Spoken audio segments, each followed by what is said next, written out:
France की क्रांति के संदर्भ में अब हम लोग दूसरे पार्ट पर काम करेंगे।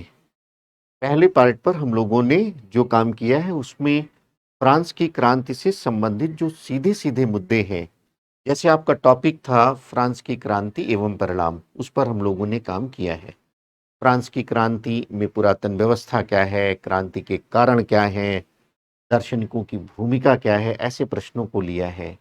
क्रांति का स्वरूप क्या है, क्रांति की अपरिहार्यता के बारे में बात की हमने। फ्रांस में क्रांति क्यों हुई और फ्रांस की क्रांति की उपलब्धियां क्या हैं फ्रांस के संदर्भ में और शेष विश्व के संदर्भ में। तो ये तो आपके टॉपिक का एक भाग था। जैसे आरंभ में ही हमने बताया है कि फ्रांस की क्रांति एवं परिणाम विश्व इतिहास का जो ये आपका सिलेबस है, इसके दो भाग बन जाते हैं। एक तो जो मुद्दे हमने किया है या जिसका उल्लेख अभी हमने किया है, और दूसरा भाग फ्रांस की क्रांति का एक महत्वपूर्ण परिणाम था नेपोलियन। नेपोलियन और उससे जुड़े हुए मुद्दे यद्यपि आपके सिलेबस में उल्लिखित नहीं है, फिर भी हमारे लिए बहुत इंपॉर्टेंट हो जाते हैं। सीधे सीधे वहां से प्रश्न आते हैं, उन पर अब हम लोग काम करेंगे। तो सबसे पहले हम यही जानेंगे कि नेपोलियन का जो ये टॉपिक है उस पर कौन कौन से मुद्दे बनेंगे, कौन कौन से आयाम होंगे, कौन कौन से पहलू होंगे जहां से प्रश्न आते हैं, उनको सबसे पहले हम देखने का प्रयास करेंगे। तो आइए देखते हैं नेपोलियन के टॉपिक में कौन कौन से आयाम बनेंगे। अब इसको देखिए, टॉपिक हमारा है नेपोलियन। नेपोलियन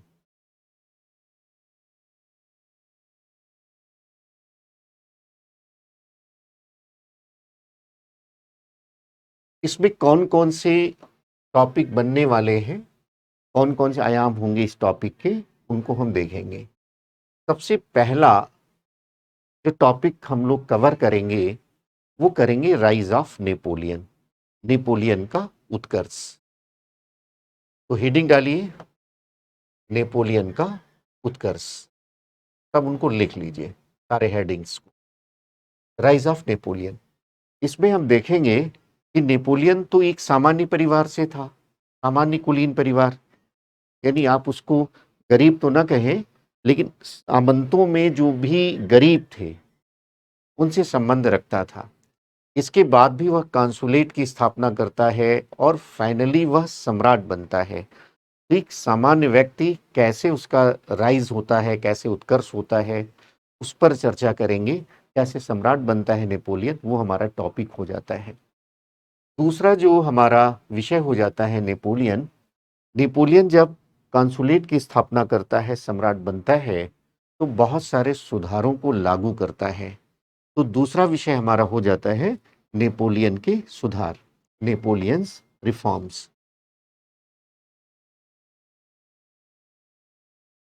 नेपोलियन के सुधार, ये दूसरा हमारा विषय हो जाता है।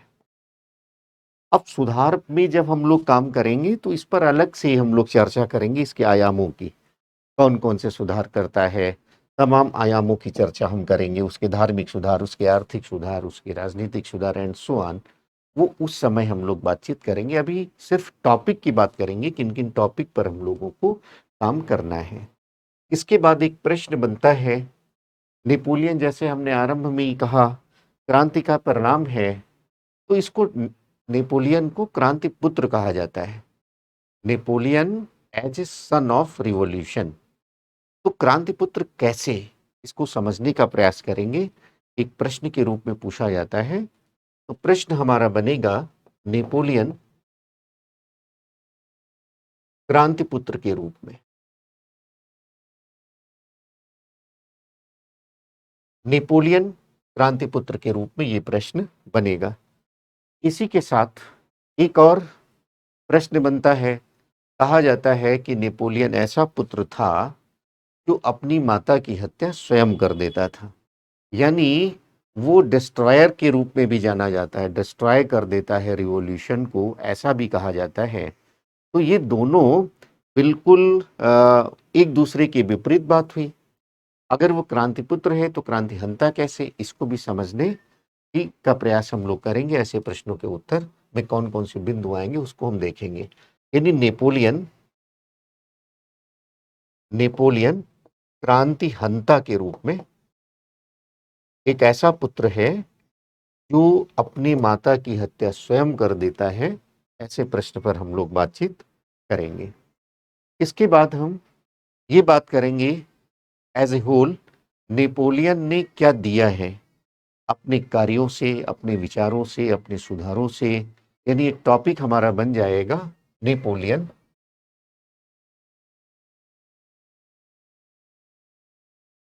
की देन, क्या कंट्रीब्यूशन है उसकी, उन पर हम लोग बातचीत करेंगे। और फाइनली लास्ट में बहुत ही इंपॉर्टेंट टॉपिक पर बात करेंगे, वो है नेपोलियन का पतन, डिक्लाइन ऑफ नेपोलियन। नेपोलियन का पतन एक बहुत महत्वपूर्ण मुद्दा है। ये ऐसा प्रश्न होता है जिसमें अनेक प्रश्न छिपे हुए हैं। अब उसी में हम लोग अनेक प्रश्नों पर काम करेंगे। कौन कौन से प्रश्न पर काम करेंगे उसको थोड़ा सा देखते हैं। यदि हमारा एक टॉपिक बनेगा नेपोलियन का पतन, लिख लीजिए नेपोलियन का नेपोलियन का पतन, ये हमारा टॉपिक बनेगा। अब जब नेपोलियन का पतन हम लेंगे तो उसमें पतन के कारणों की जब चर्चा करेंगे तो कुछ कारण ऐसे हैं जो अपने आप में अलग से प्रश्न बन जाते हैं। अब जैसे अगर आप देखें नेपोलियन के पतन में अपने आप कुछ ऐसे इश्यूज आपको हैं जो अलग से प्रश्न बन जाते हैं, उन पर आपको काम करना है। और वो आपका है जैसे कॉन्टिनेंटल सिस्टम, महाद्वीपीय व्यवस्था, अलग से एक प्रश्न आ जाता है। कॉन्टिनेंटल सिस्टम, महाद्वीपीय व्यवस्था, ये अलग से प्रश्न, इसका अलग से प्रारूप हम लोग तैयार करेंगे, इसके अलग से पहलुओं पर बातचीत हम लोग करेंगे। और इसी कॉन्टिनेंटल सिस्टम को लागू करने के क्रम में वह कई गलतियां कर बैठता है और वो भी हमारे प्रश्न के रूप में बनते हैं। जैसे एक है आपका पेनिनसुलर वार या प्रायद्वीपीय युद्ध या स्पेन का गृह युद्ध, वो एक सब टॉपिक बन जाता है, पतन का कारण भी बनेगा और प्रायद्वीपीय अलग से एक विषय भी बन जाता है, तो उस पर हम लोग बातचीत करेंगे। तो दूसरा हमारा विषय हो जाता है प्रायद्वीपीय, पेनिनसुलर प्रायद्वीपीय युद्ध, ये हमारा विषय।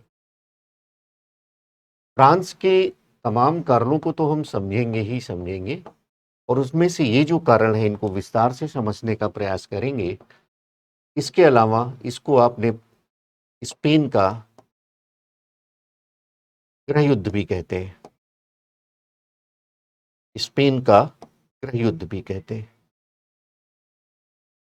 इसके बाद महाद्वीपीय व्यवस्था, प्रायद्वीपीय युद्ध के बाद रूस का अभियान, एक अलग से इसको भी विस्तार से समझने का प्रयास करेंगे। ये तीन भूलें हैं, इन भूलों को नेपोलियन स्वतः स्वीकार करता है कि जो तीन भूलें हैं वही हमारे पतन का कारण है, तो इसकी अलग से हम लोग चर्चा करेंगे।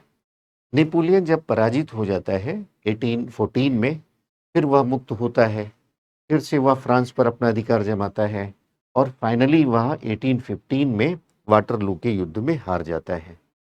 हारने के बाद फिर एक वीना कांग्रेस होती है और इस वीना कांग्रेस के बाद एक नई दुनिया शुरू हो जाती है और विश्व इतिहास में एक अलग चरण शुरू हो जाता है। अभी जैसे हम लोग बातचीत कर रहे हैं, इसको कहते हैं यूरोप के इतिहास का क्रांतिकारी चरण या राष्ट्रवादी चरण, जिसमें फ्रांस की क्रांति से लेकर के 1789 से लेकर के जिसमें राष्ट्रीयता का सिद्धांत आया है, उसका वर्चस्व दिखाई देता है। और आगे जब ऑस्ट्रिया का चांसलर जो मेटरनिक है, उसके नेतृत्व में वीना कांग्रेस होती है, तो वो प्रतिक्रियावादी काल हो जाता है। यानी जहाँ जहाँ राष्ट्रवादी शक्तियाँ हैं, राष्ट्रीयता पर आधारित जो मूवमेंट्स हो रहे हैं, उनको दबाने का प्रयास होगा, वह एक अलग विकास हो जाएगा, उसको अलग हम लोग समझेंगे। तो इसी में पतन के बाद जो हम लोगों ने टॉपिक लिया है, पतन के बाद एक और टॉपिक आपका हो जाएगा, मैं यहाँ लिख देता हूँ, वो है वीना कांग्रेस। वीना कांग्रेस, वीना कांग्रेस, ये अलग से एक टॉपिक बन जाएगा। तो इन इन मुद्दों पर हम लोग बातचीत करेंगे।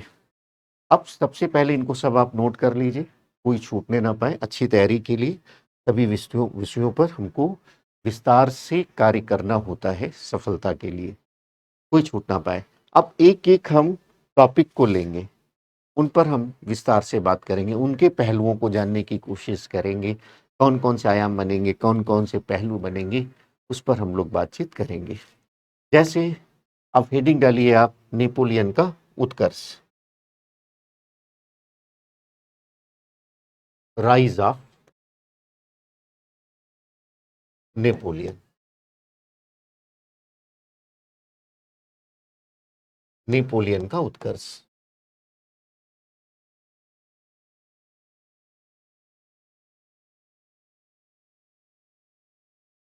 अब इसमें जैसे हमने स्पष्ट बताया है आपको काम क्या करना है। काम आपको ये करना है कि पहले टॉपिक को ही समझ लीजिए कि एक सामान्य व्यक्ति है,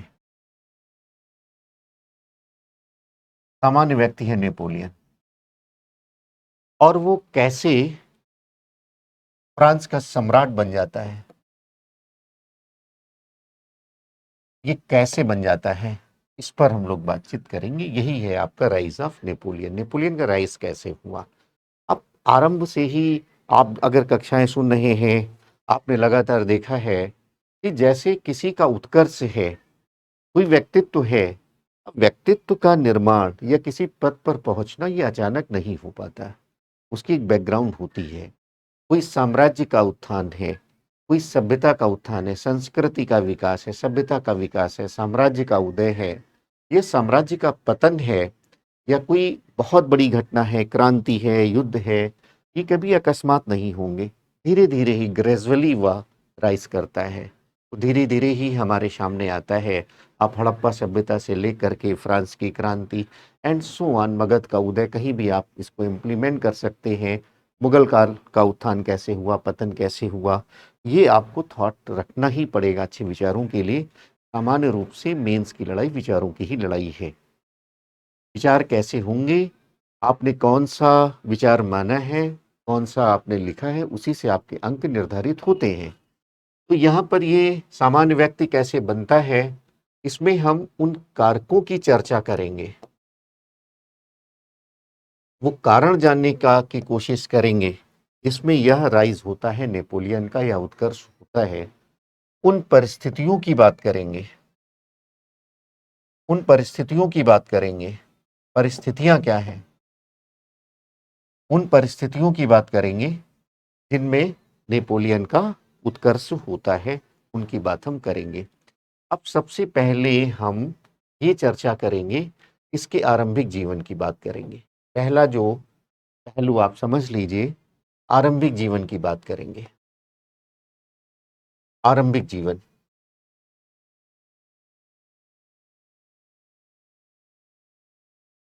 आरंभिक जीवन में जो नेपोलियन बोनापार्ट है, उसका जन्म जो होता है वो कोर्सिका द्वीप में होता है। कोर्सिका द्वीप जो आपका भूमध्य सागर है, फ्रांस के मानचित्र में देखेंगे, उसमें अपना एक आइलैंड है, वहां उसका जन्म हुआ है। मैप में भी आप इसको देख सकते हैं, मैप में इसको देख लीजिए। बिना मैप के आप इतिहास का अध्ययन नहीं करेंगे। वैसे सिविल सेवा की तैयारी में मैप आपका एक अनिवार्य हिस्सा होता है। आप कुछ भी पढ़ते हैं, आप वर्ल्ड हिस्ट्री में या हिस्ट्री का कोई टॉपिक, वहाँ तो अनिवार्य है ही। ज्योग्राफी में अनिवार्य रूप से जुड़ा हुआ है। कोई भी इशू आपको करना है, करंट का कोई इशू करना है, तो उसको मैप से जोड़कर देखना है। मान लेते हैं कि मोदी जी किसी देश में जाते हैं, या हमारे प्राइम मिनिस्टर किसी देश में जाते हैं, तो वहाँ का आपको मानचित्र का ज्ञान हो, उसको मानचित्र के माध्यम से ही देख। कोई घटना घट रही है, कोई बैठक हो रही है, वहाँ भी आप मानचित्र को लेकर आइए। तो यहाँ पर आप देखिए, फ्रांस के संदर्भ में ये आपका द्वीप है, ये देखिए कोर्सिका, ये आपका फ्रांस है। जो आप नीला देख पा रहे हैं, ये आपका फ्रांस है, यहाँ इसका जन्म होता है। एक कोर्सिका के बारे में मैं थोड़ी सी बात आपको बता देता हूँ। कोर्सिका का जो ये द्वीप है, ये पहले जेनेवा के पास में था। इटली का एक अपना हिस्सा होता था, इटली अनेक भागों में विभक्त था, और बाद में इसका यूनिफिकेशन ऑफ इटली का अलग से विषय बनता है। आप देख भी पा रहे हैं बहुत सारे भागों में ये इटली का हिस्सा है, बहुत सारे भागों में बटा हुआ है, तो उस पर एक अलग से टॉपिक बनेगा। तो जिनेवा का हिस्सा था और बाद में पैसे दे करके फ्रांस ने इसको परचेज कर लिया। तो यहाँ के लोगों में क्या पहले से असंतोष था फ्रांस को लेकर के, जिनेवा से जुड़े हुए थे, भावना वहाँ से जुड़ी हुई थी, फ्रांस ने परचेज कर लिया, तो वैसी पृष्ठभूमि से आता है। और दूसरी बात गरीब परिवार से है वह भी, तो वो कैसे समस्याओं का सामना कर रहा है उसकी थोड़ी सी चर्चा अभी हम करते हैं। तो यहाँ आप देखिए,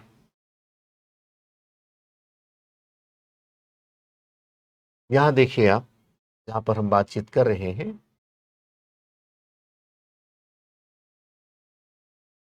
जन्म कोर्सिका में है। अब कोर्सिका में जन्म होने के कारण पहले से ही वहाँ के लोगों में फ्रांस को लेकर के थोड़ा संतोष है। अब इसका जो जन्म है, डेट वगैरह की कोई ज़रूरत नहीं होती है मेंस में, विचारों की लड़ाई है, लेकिन विषय के अध्ययन के क्रम में, विषय को जानने के क्रम में या प्रारंभिक परीक्षा के दृष्टिकोण से थोड़ा तथ्यों को भी जान लेना ज़रूरी होता है। पूरे विषय की समझ होती है, जहाँ जिसकी जो उपयोगिता होती है उसको हम लिखते हैं। विचारों के समर्थन में कभी-कभी तथ्यों की ज़रूरत पड़ जाती है। यहाँ जैसे मैं आरंभिक जीवन की बात कर रहा हूँ, तो उसका जो जन्म है वो बहुत आपको आसान है याद करना, 15 अगस्त और 1769, 89 में रिवॉल्यूशन है। लगभग 20 वर्ष का नवयुवक था नेपोलियन जब फ्रांस में क्रांति हो रही थी। इसके जो फादर हैं, इसके जो पिता हैं, उनका नाम है कार्लो बोनापार्ट। Carlo Bonaparte.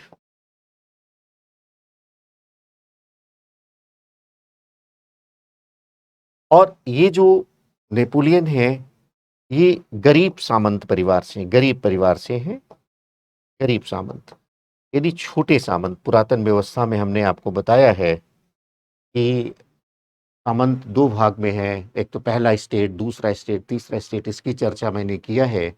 और पहले स्टेट में हमारे क्लर्जी आते हैं, जो पादरी वर्ग है। दूसरी स्टेट में नोबिलिटी आते हैं, जो हमारे कुलीन वर्ग हैं, सामंत वर्ग हैं, वो आते हैं। उनमें भी दो भाग थे, दोनों में, पहले स्टेट दूसरे स्टेट में भी। और तीसरे स्टेट में भी संभवतः ऐसा ही कुछ था, मध्य वर्ग थोड़ा अलग था, निम्न वर्ग कुछ अलग था, लेकिन सब मिलाकर के थर्ड स्टेट बनाते थे। तो जो दूसरा स्टेट था उसमें सामंत दो भागों में थे, बड़ी सामंत, छोटे सामंत। तो ये गरीब सामंत था, इनके पास उस प्रकार के विशेषाधिकार नहीं थे जैसे बड़े सामंतों के पास में थे। तो ये इनका एक बैकग्राउंड है, आरंभिक जीवन है। अब आरंभिक जीवन में कैसे शिक्षा प्राप्त कर रहे हैं, कैसे ये आगे बढ़ रहे हैं, उसके पहले आपको दूसरा पहलू ये समझना है कि वो कौन सी परिस्थितियां हैं, वह कौन सा मुख्य कारण है जिसमें नेपोलियन का राइज होता है, नेपोलियन का उत्कर्ष होता है। पहले उसको हम समझते हैं। यहाँ आप देखिए, दूसरा पहलू लिखिए,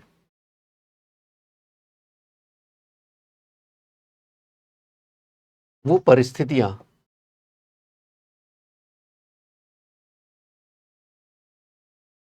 जो उसके उत्कर्ष में सहायक होती,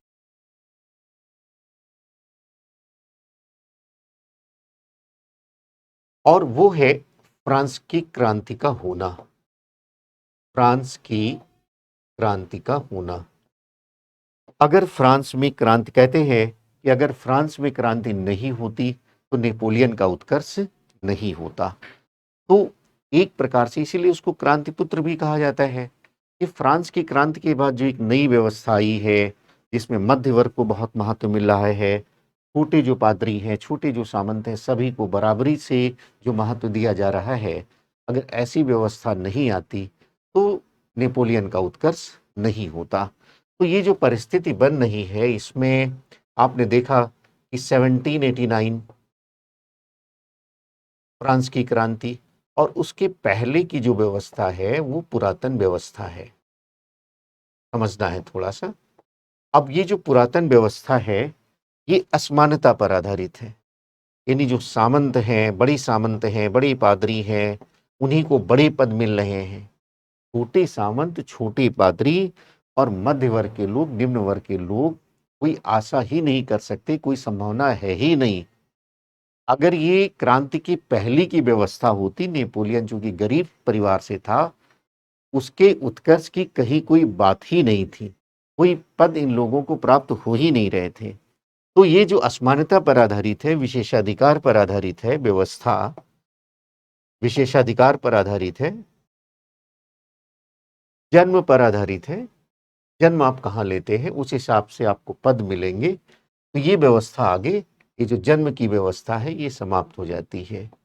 ये अब योग्यता पर आधारित हो जाता है। अगर आप योग्य होंगे तो आपको पद मिलेंगे। इस प्रकार की व्यवस्था आती है क्रांति के पश्चात। जो असमानता की व्यवस्था है समाप्त हो जाती है, समानता पर व्यवस्था आती है। और ये जो विशेषाधिकार जो वर्ग है, अब ऐसा कुछ भी नहीं है। कोई विशेषाधिकार प्राप्त वर्ग नहीं है, कोई विशेषाधिकार विहीन वर्ग नहीं है। क्रांति के बाद जो व्यवस्था आई है वो समानता पर आधारित है और योग्यता पर आधारित है। तो एक नए युग का सूत्रपात हो जाता है फ्रांस की क्रांति के पश्चात। अगर फ्रांस में क्रांति नहीं होती तो नेपोलियन का उत्कर्ष नहीं होता।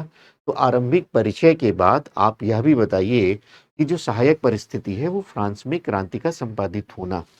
फ्रांस की क्रांति के पश्चात जो समानता की व्यवस्था आई है, विशेषाधिकारों को समाप्त करके एक जो नया समाज आया है, वह नेपोलियन के उत्कर्ष का मार्ग प्रशस्त करता है, उसका आधार बना देता है, उसकी पृष्ठभूमि का निर्माण कर देता है। तो ये बात आपको समझनी है। अब इस फ्रांस की क्रांति के बाद की परिस्थिति में वह कैसे शिक्षा ग्रहण करता है, आरंभिक सफलताएं क्या हैं, तो उसको हम थोड़ा सा समझते हैं। आरंभिक जीवन को उसको समझा हमने, उसके फ्रांस की क्रांति ने कैसे पृष्ठभूमि बनाई है, उसकी बात मैंने की है। अब तीसरी बात जो आप देखेंगे, तीसरी बात जो आप देखेंगे वो है इसकी आरंभिक शिक्षा।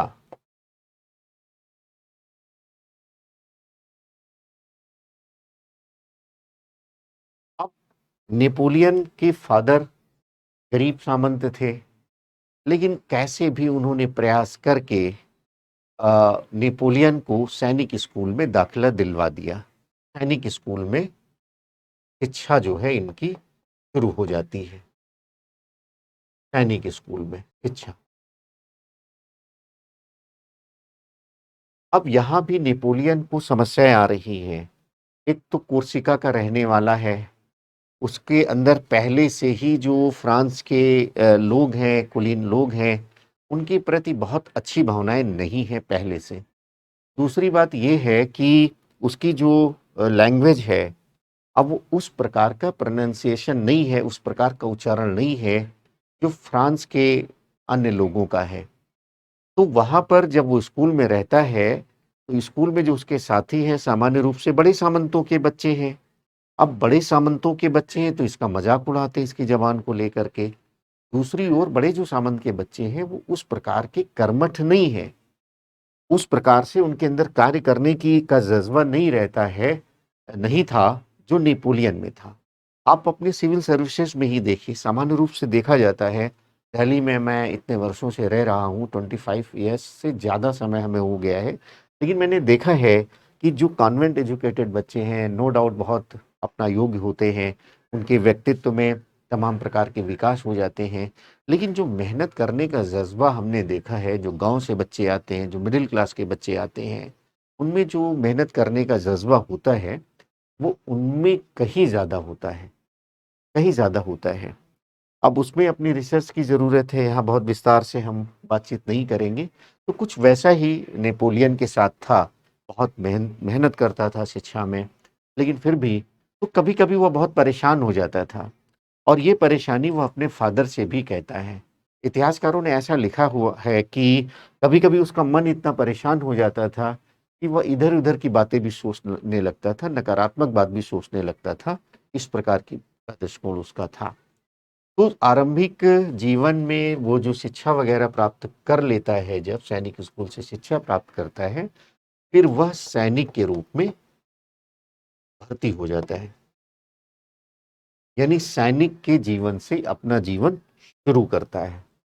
अब यहीं से प्रगति का उसका आधार शुरू हो रहा है। लेकिन होता क्या है, कि उसके साथ थोड़ा-सा एक ये कहें कि अप्स डाउन्स में वो थोड़ा डाउन की पोज़ीशन में हो जाता है। वो एक बार वो छुट्टी चला जाता है कोर्सिका द्वीप पे और लंबे समय तक वह लौटा ही नहीं, कोर्सिका में ही रह जाता है। तो कोर्सिका में लंबी छुट्टी हो के कारण वह नौकरी से निकाल दिया जाता है, उसको नौकरी से हाथ धोना पड़ता है। तो वो पहले सैनिक के रूप में भर्ती होता है, छुट्टी पर जाता है।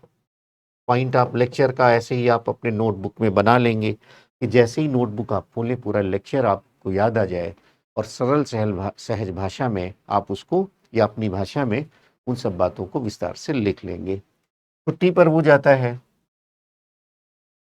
और उसको नौकरी से हाथ धोना पड़ता है, उसकी नौकरी जो है वो चली जाती है। अब यहाँ से फिर एक नई घटना घटती है उसके जीवन में। चौथी बात, वह जब नौकरी में नहीं रहता है तो जैकोबिन्स को ज्वाइन कर लेता है, रेन ऑफ टेरर। आपने देखा क्रांति का कैसे परिवर्तनशील स्वरूप था, वो जैकोबिन्स को ज्वाइन कर लेता है, जहाँ रेन ऑफ टेरर वाली बात है, और वहीं से उसके उत्थान की बात शुरू हो जाती है, उसके राइज की बात शुरू हो जाती है। उसको अब हम लोग समझते हैं। तो उसके उत्कर्ष के चौथे पहलू में उसके उत्कर्ष के चौथे पहलू में आप लिखें जैकोबिन दल में शामिल होना। वह जैकोबिन दल में शामिल हो जाता है और रेन ऑफ टेरर का हिस्सा बन जाता है। तो वो क्या करता है ऐसे समय में उसके द्वारा कुछ महत्वपूर्ण प्रकार के कार्य संपादित हो जाते हैं और जिससे उसकी ख्याति, उसकी प्रतिष्ठा बहुत बढ़ जाती है और वह गृह सेनापति नियुक्त कर दिया जाता है।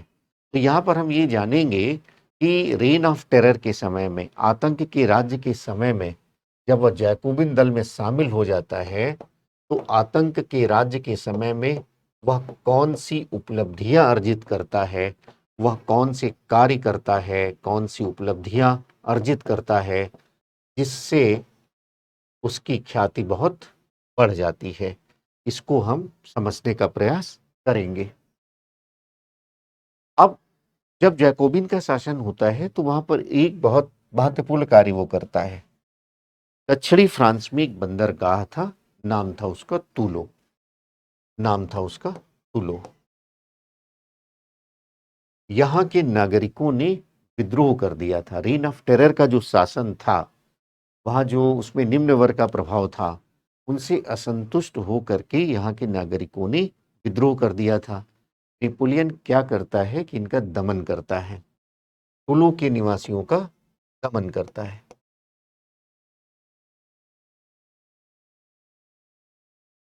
दूसरा, इन परिस्थितियों का लाभ अंग्रेज उठाना चाहते हैं और उस पर कब्जा करना चाहते हैं। नेपोलियन क्या करता है, टूलो की रक्षा करता है, टूलो की अंग्रेजों से रक्षा करता है। अब धीरे धीरे कैसे अंग्रेजों से रक्षा करता है, ये महत्वपूर्ण कार्य करता है। धीरे धीरे वो ऐसे कार्य करेगा, बहुत ध्यान से समझना है। एक सामान्य व्यक्ति कैसे फ्रांस का नायक बन जाता है, फ्रांस का हीरो बन जाता है, लोग उसको हाथों हाथ लेते हैं। पराजित होता है कई कई बार वो, जैसे मिस्र विहार में मैं चर्चा करूंगा, लेकिन फिर भी उसको हीरो जैसा ही वेलकम होता है, नायक जैसा ही वेलकम होता है। तो कैसे कौन से उसके कार्य हैं उसको हम यहाँ देखते हैं। अब आतंकी राज्य में एक और कार्य हो रहा है उसके द्वारा। जैसे जब से ये क्रांति शुरू हुई, फ्रांस की राज्य क्रांति, तो फ्रांस की राज्य क्रांति जो शुरू हुई है उसमें से राजा के पक्ष में भी बातें अभी भी की जा रही हैं। राजा को दंडित कर दिया गया है, उसकी गिलोटाइन उसको कर दिया गया है, गिलोटाइन से उसको एग्जीक्यूट कर दिया गया है, एग्जीक्यूशन हो गया है, यानी उसका निष्पादन कर दिया गया, उसका काम समाप्त कर दिया। इसके बाद भी राजतंत्र के समर्थक लोग हैं। आतंकी राज के समय में ये जो उग्र राजतंत्रवादी है, किसी भी स्थिति में राजतंत्र को लाना चाहते हैं, उनका प्रदर्शन हो रहा है। नेपोलियन ने उनका दमन किया।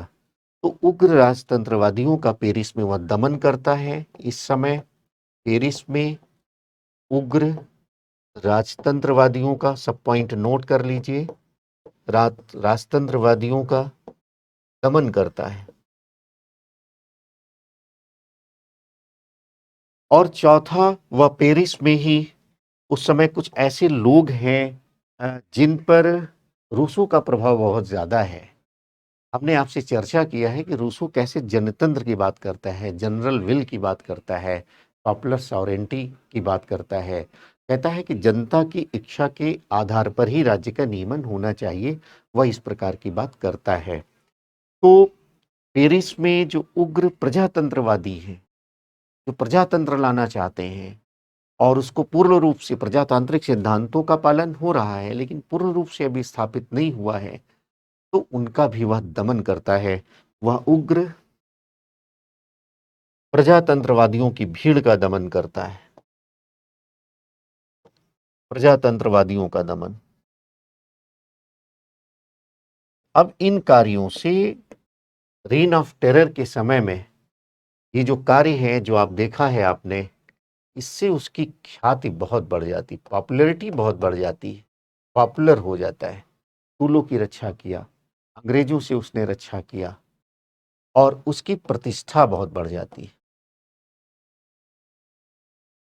तो रेन ऑफ टेरर के समय में ऐसे कार्य करता है नेपोलियन, जिससे उसकी ख्याति प्रतिष्ठा बहुत बढ़ जाती है और उसे फ्रांस का गृह सेनापति बना दिया जाता है। गृह सेनापति बना दिया जाता है।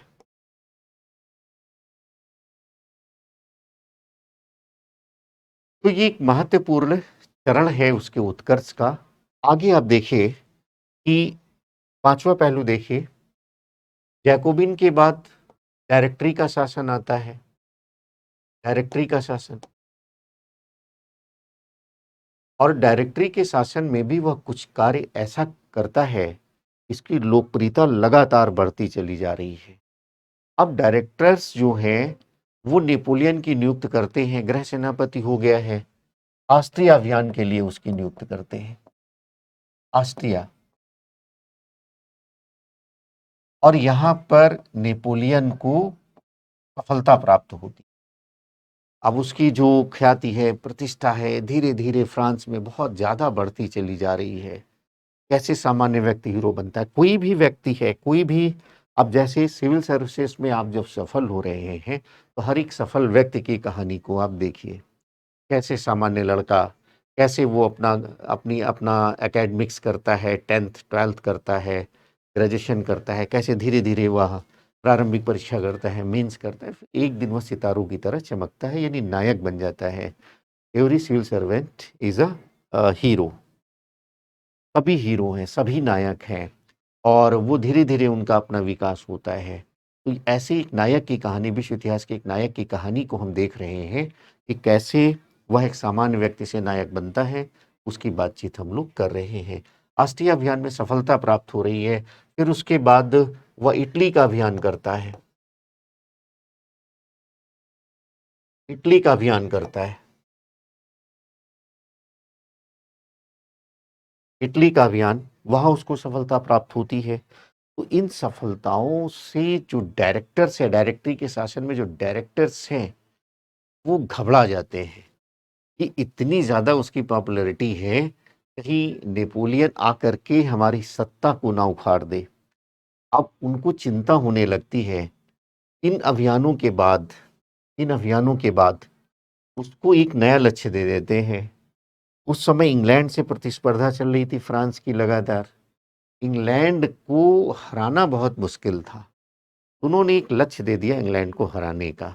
आप मिस्र जाइए, वहाँ इंग्लैंड को पराजित करिए और वहाँ पर जो इंग्लैंड का प्रभाव स्थापित हुआ है उसको आप समाप्त करिए। एक नया लक्ष्य दे दिया। उसके बाद वह मिस्र अभियान पर जाता है और वहाँ पर जमीनी स्थल युद्ध में वह विजयी हो जाता है। वह विजयी हो जाता है। लेकिन जो समुद्र में युद्ध हो रहा है, भूमध्य सागर में जो युद्ध हुआ है, समुद्री युद्ध, समुद्री युद्ध में उस समय इंग्लैंड का एक महान सेनानायक था, उसका नाम था नेल्सन। वह नेतृत्व कर रहा था और नेल्सन के नेतृत्व में जो अंग्रेजी सेना है, उससे नेपोलियन पराजित हो जाता है, उससे वह पराजित हो जाता है। लेकिन उसको सारी सूचनाएं फ्रांस की मिल रही हैं, पेरिस की सारी सूचनाएं मिल रही हैं, उसको डायरेक्टरी के शासन की सूचनाएं मिल रही हैं, और उसके बाद वह निर्णय लेता है पेरिस आने का। हारने के बाद भी वह पेरिस पहुंचता है, वह पेरिस पहुंच जाता है और पराजित हुआ है, फिर भी उसका बहुत ग्रैंड वेलकम होता है, बहुत भव्य स्वागत होता है फ्रांस की जनता के द्वारा, और वह इस स्वागत से अभिभूत हो जाता है, वह इस स्वागत से अभिभूत हो जाता है। कहता है कि मैं बिल्कुल ठीक समय पर आया हूं। ऐसा समय आया है, एक स्टेटमेंट बड़ा पॉपुलर है उसका, जो आपके प्रश्नों में भी उसको आधार बना करके पूछा जाता है। वो कहता है कि नाशपाती पक चुकी है। वो कहता है कि मैं बिल्कुल ठीक समय पर आया, मैं आया हूं। यदि मैं पहले आता तो शायद वो बहुत शीघ्रता होती, शायद वो बहुत जल्दबाजी होती, और अगर मैं देर से आता शायद विलंब हो जाता। वो इस प्रकार की बात कहता है। और तो यहाँ पर आप देखिए कि डायरेक्टरी के शासन में भी उसका मार्ग प्रशस्त हो रहा है, जैसे उसका उत्थान का मार्ग प्रशस्त हो रहा है फ्रांस की क्रांति से, जैकोबिन के शासन से, और वैसे ही डायरेक्टरी के शासन। अब जब वहां पर वो आता है तो देखता है कि फ्रांस की जो परिस्थितियां हैं कुछ और हैं। उन परिस्थितियों को वो समझता है, और इन परिस्थितियों में फ्रांस की जनता की कुछ आकांक्षाएं हैं, उनको समझता है। उस आकांक्षाओं को पूरा करने के लिए नेपोलियन कुछ कदम उठाता है अपने शासन में आने के लिए, तो उसकी चर्चा हम बाद में करेंगे। सबसे पहले हम राइज ऑफ नेपोलियन में ये देखेंगे, जब वह पेरिस आता है, उसका स्वागत होता है, उस समय फ्रांस की परिस्थितियां क्या हैं और वहाँ की जनता की आकांक्षाएं क्या हैं, जनता क्या पाना चाहती है, क्या चाहती है, जिसका लाभ नेपोलियन ने उठाया, जिसको नेपोलियन ने समझा और उसका वो लाभ उठाता है। तो अगला जो पहलू बनेगा फ्रांस के उत्कर्ष में, नेपोलियन के उत्कर्ष में जो छठा पहलू बनेगा, उसको लिख लीजिए। ये सब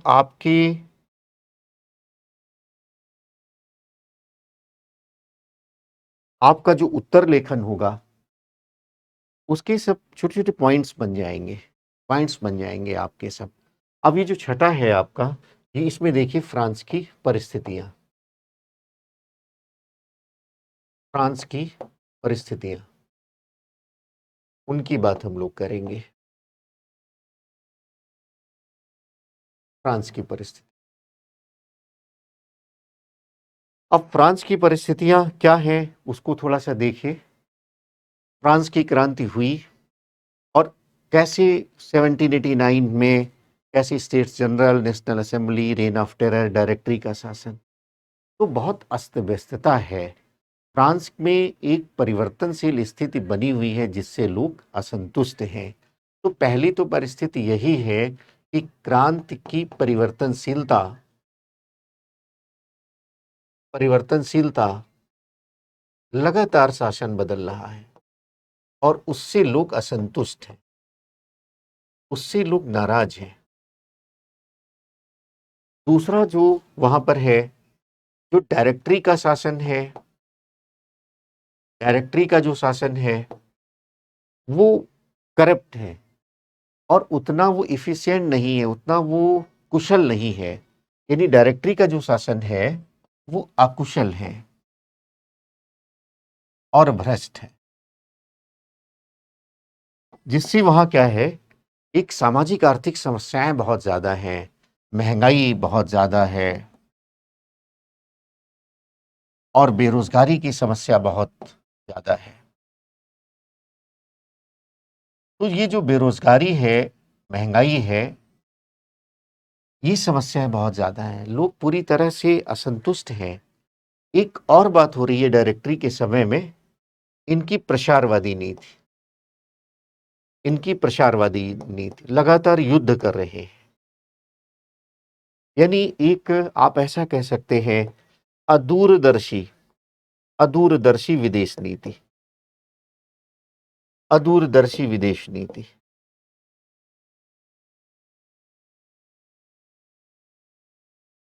और इससे क्या हुआ कि लगातार युद्ध अभियान, पूरी अस्त-व्यस्तता की स्थिति है फ्रांस में। और जो ये अति आक्रामक नीति अपनाई है डायरेक्टरी ने, इससे बहुत बड़ा खतरा पैदा हो गया है। ऑस्ट्रिया अब जो है रूस से अपनी समझौते कर रहा है, इंग्लैंड से समझौता कर रहा है। एक द्वितीय गुट का जन्म हो गया है। और ये जो द्वितीय गुट है यानी इंग्लैंड, ऑस्ट्रिया और रूस का, इसके आक्रमण का खतरा पैदा हो गया है। तो इनकी अदूरदर्शी विदेश नीति से अब विदेशी आक्रमण का खतरा है। विदेशी आक्रमण का खतरा है। विदेशी आक्रमण का खतरा है। अब ये तो परिस्थितियां हैं।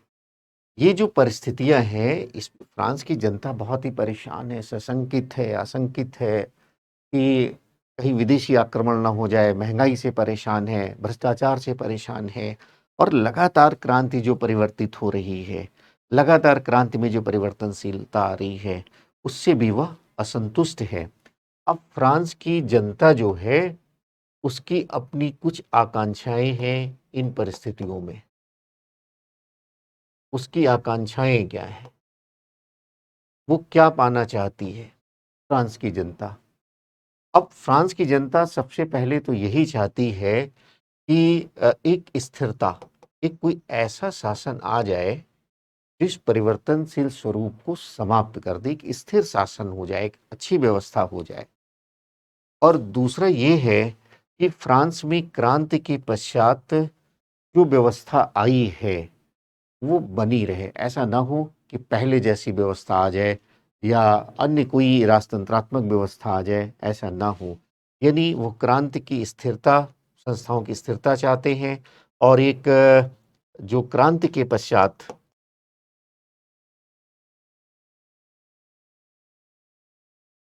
व्यवस्था है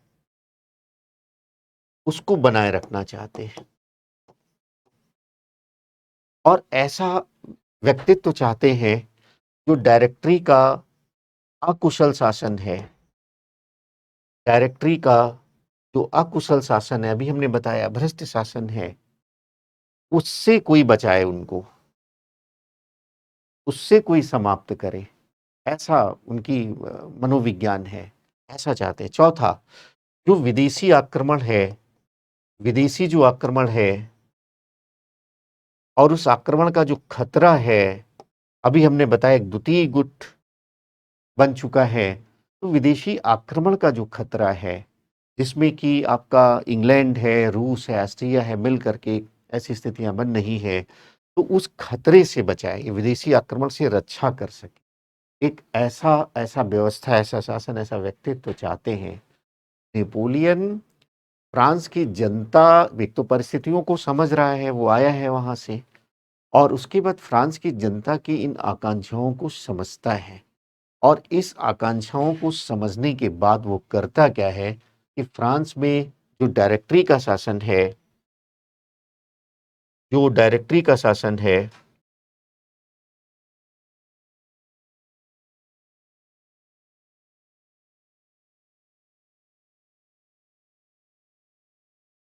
जो डायरेक्टरी का शासन है उसकी अवहेलना कर देता है, उसकी अवहेलना कर देता है। 10 नवंबर 1799 को वह डायरेक्टरी के शासन की अवहेलना करता है, डायरेक्टरी की शासन की अवहेलना करता है और वो एक कॉन्सुलेट की स्थापना कर देता है, कॉन्सुलेट की स्थापना कर देता है, कॉन्सुलेट।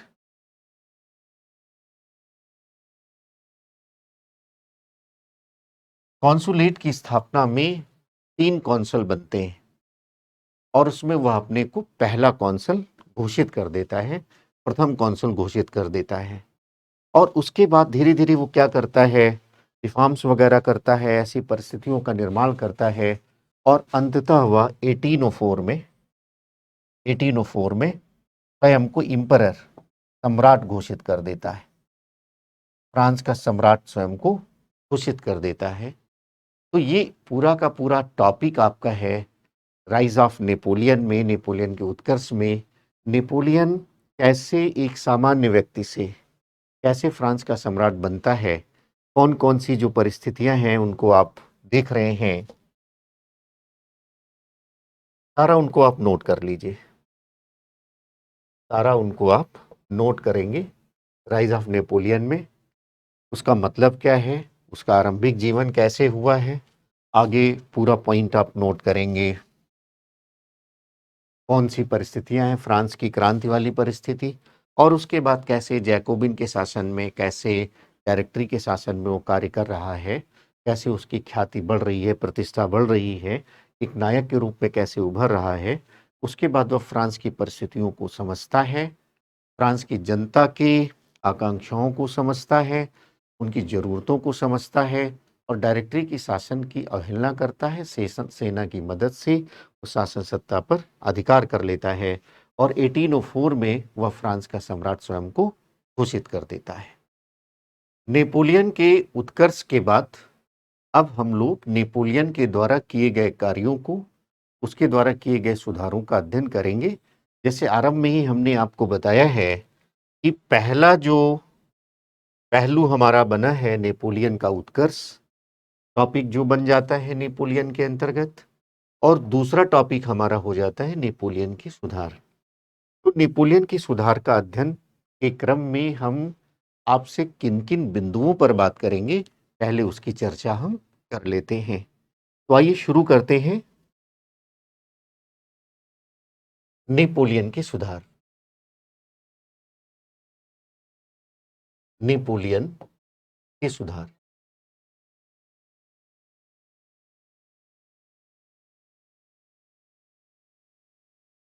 रिफॉर्म्स ऑफ नेपोलियन या नेपोलियन से रिफॉर्म्स पर हम लोग बात करेंगे।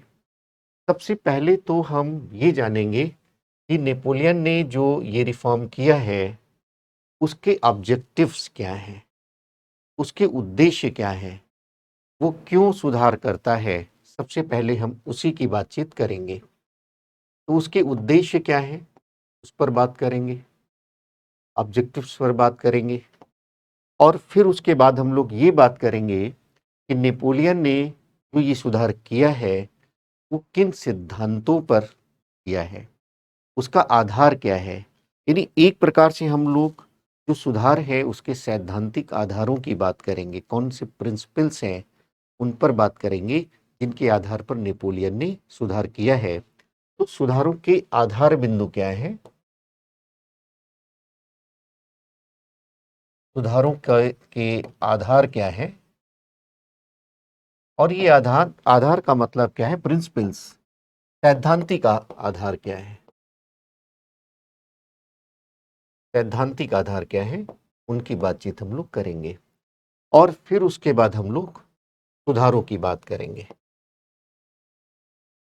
कौन कौन से रिफॉर्म्स हैं, सुधार हैं, उनकी बात करेंगे, और उसमें से किन एस्पेक्ट्स की बात करेंगे उनको भी एक बार देख लेते हैं हम।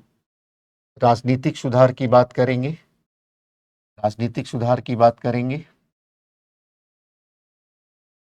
और प्रशासनिक सुधार की बात करेंगे, कौन सा दृष्टिकोण उसने अपनाया, कौन कौन से राजनीतिक सुधार उसने किए उसकी बात करेंगे। उसके बाद आर्थिक सुधारों की बात करेंगे,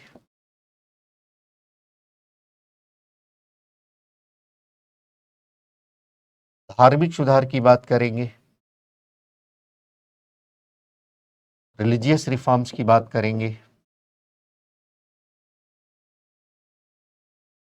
उसके बाद वह शिक्षा के क्षेत्र में क्या सुधार करता है, शिक्षा के सुधारों की बात करेंगे।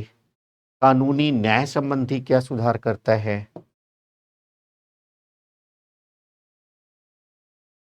न्याय संबंधी सुधारों की बात करेंगे। और उसके बाद वह सार्वजनिक हित के भी अनेक कार्य करता है, यानी कुछ ऐसे रिफॉर्म्स है जो सोशल वेलफेयर से रिलेटेड है, उनकी बातचीत हम लोग करेंगे। यानी एक यह भी होगा सार्वजनिक हित के कार्य। तो उसके उद्देश्य की बात करेंगे, सुधारों की बात करेंगे, कौन-कौन से सुधार किया है उसकी बात करेंगे और लास्ट में मेंस के लिए हम लोगों को थोड़ा आलोचनात्मक दृष्टिकोण रखना पड़ता है हर एक प्रश्न के उत्तर लेखन में। तो इसकी सीमाएँ क्या हैं? आलोचनात्मक दृष्टिकोण में सबसे पहले हम देखेंगे जो सुधार हुए हैं, उसकी सीमाएँ क्या हैं? और लास्ट में इसका महत्व क्या है? उसकी सीमाएँ क्या हैं? उसकी महत्व क्या है? ये सब हम लोग बातचीत करेंगे।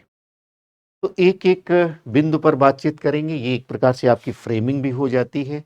जैसे कभी आपके एग्ज़ाम में आ जाता है सिविल सर्विसेज़ में, ख़ासतौर से यूपीएससी में तो सीधे-सीधे प्रश्न पूछने का ट्रेंड ख़त्म हो गया है। तो फ्रेमिंग प्रश्न के अनुसार करेंगे।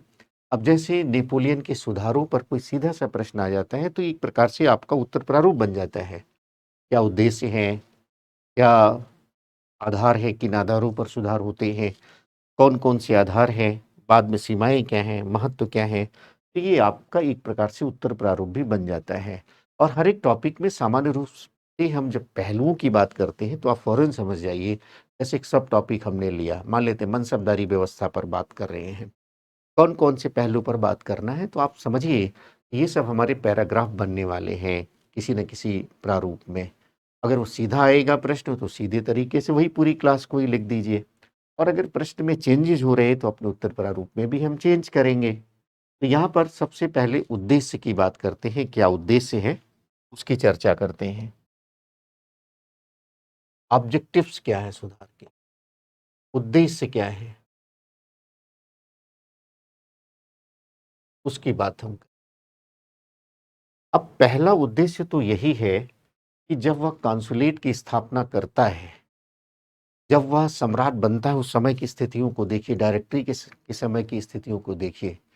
तो पूरा का पूरा एक आप ये कह सकते हैं क्लेश की स्थिति है, एक कलह की स्थिति है, अशांति की स्थिति है, अस्थिरता की स्थिति है, भ्रम की स्थिति बनी हुई है।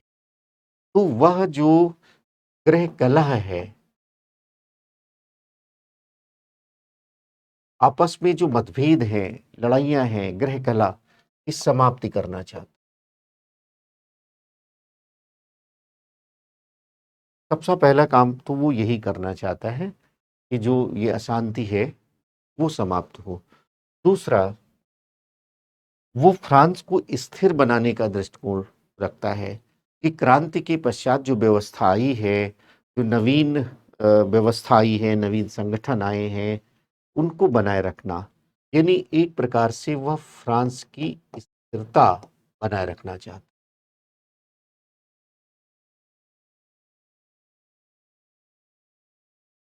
दूसरा, वह यह भी काम करना चाहता है, जैसे उसका उद्देश्य यह भी है कि वह फर्स्ट कॉन्सल बनता है, वह एम्परर बनता है और वह इनके संदर्भ में अपने को लोकप्रिय बनाना चाहता है। स्वयं को लोकप्रियता का ग्राफ जो है वो और आगे बढ़े, तो स्वयं को लोकप्रिय बनाने का दृष्टिकोण, लोकप्रिय बनाने का दृष्टिकोण।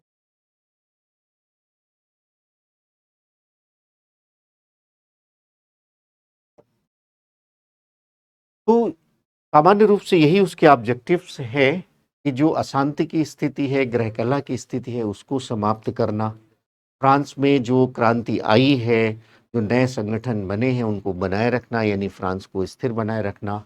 और यह भी उद्देश्य है कि स्वयं को लोकप्रिय बनाने का दृष्टिकोण भी है। कॉन्सुलेट की स्थापना उसने किया है और सम्राट बन गया है। यद्यपि सम्राट का बनना कहीं से वो तानाशाही पूर्ण दृष्टिकोण नहीं अपनाया था, जनमत संग्रह कराया था, लेकिन फिर भी वह और धीरे-धीरे वह लोगों के जो स्वतंत्रता के अधिकार हैं, उनसे वंचित कर रहा है। इन परिस्थितियों में वह लोकप्रिय बनाए रखने का दृष्टिकोण बनाए रखना चाहता था और यह सुधार लेकर के आता है। तो इस प्रकार से उसके ऑब्जेक्टिव्स हैं। इसके बाद हम लोग बात करेंगे उन सैद्धांतिक आधारों की, जिनके आधार पर वह सुधार करता है। तो दूसरा जो पहलू बनेगा,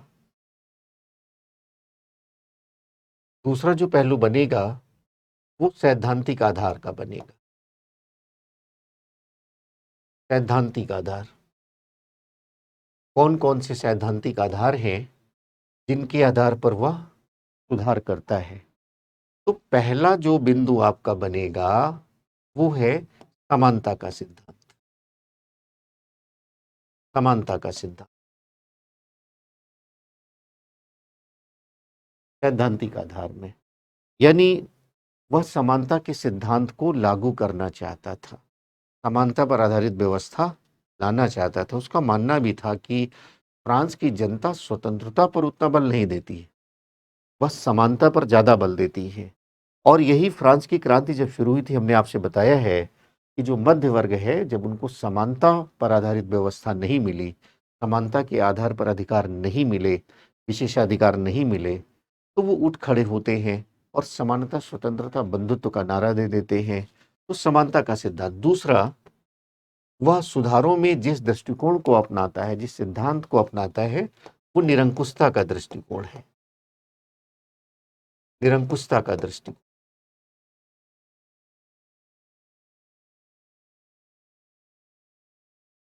यानी वो धीरे धीरे एक ऐसी व्यवस्था बना रहा है सुधारों के माध्यम से जिसमें केंद्र का ही नियंत्रण है, और केंद्र का मतलब नेपोलियन का ही नियंत्रण है। तब उसी के अधीन एक ऐसी व्यवस्था बनाने का दृष्टिकोण वो रखता है। तीसरा है स्वयं को लोकप्रिय बनाने का दृष्टिकोण। किन सिद्धांतों पर करता है?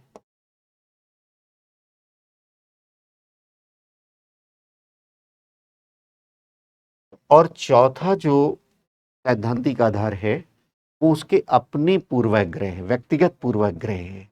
वह सुधार व्यक्तिगत सोच, उसकी सोच में जैसा है, उसकी सोच में जैसे परिवार होना चाहिए, जैसे समाज होना चाहिए, जैसे शिक्षा होनी चाहिए, जैसे अन्य व्यवस्थाएं होनी चाहिए, तो व्यक्तिगत पूर्वाग्रह का सिद्धांत वह लागू करता है। सुधारों में जो आधार है वह यह भी है कि उसकी अपनी व्यक्तिगत सोच क्या है, उसी के अनुसार वह सुधारों को लागू करता है। तो सुधारों का उद्देश्य क्या है, ये आपने जान लिया है। सुधारों का सैद्धांतिक आधार क्या है, जान लिया है। अब इसके बाद हम लोग एक एक सुधारों की बात करेंगे। सबसे पहले हम लोग बातचीत करेंगे उसके राजनीतिक और प्रशासनिक सुधारों के बारे में बातचीत करेंगे। अब राजनीतिक और प्रशासनिक जो सुधार हैं, उन राजनीतिक प्रशासनिक सुधारों में वह केंद्रीकरण का दृष्टिकोण, यानी अति निरंकुशता का दृष्टिकोण, अति केंद्रीकरण का दृष्टिकोण, पूरी की पूरी प्रशासनिक व्यवस्था में केंद्र का प्रभाव, केंद्र का एक प्रकार से हस्तक्षेप। और केंद्र में चूंकि नेपोलियन ही है, नेपोलियन के अधीन ही सारी व्यवस्था बनाई जाएगी। तो क्या व्यवस्था बनाई जा रही है उसको आप देखिए। किसी बड़े पद को पाना है तो योग्यता तो होनी ही चाहिए, लेकिन योग्यता के साथ साथ नेपोलियन के प्रति भक्ति, शासन के प्रति भक्ति आवश्यक था। और इस तरह से उसने राजनीतिक प्रशासनिक दृष्टिकोण अपनाया। तो कौन कौन से बिंदु होंगे, थोड़ा सा फैक्चुअल टॉपिक भी है, कौन कौन से सुधार किए हैं, तो उसको थोड़ा सा उन बिंदुओं को लिख लीजिए। पीपीटी में हमने उसको सब बहुत विस्तार से लिख दिया है, आप उसको देख लीजिए।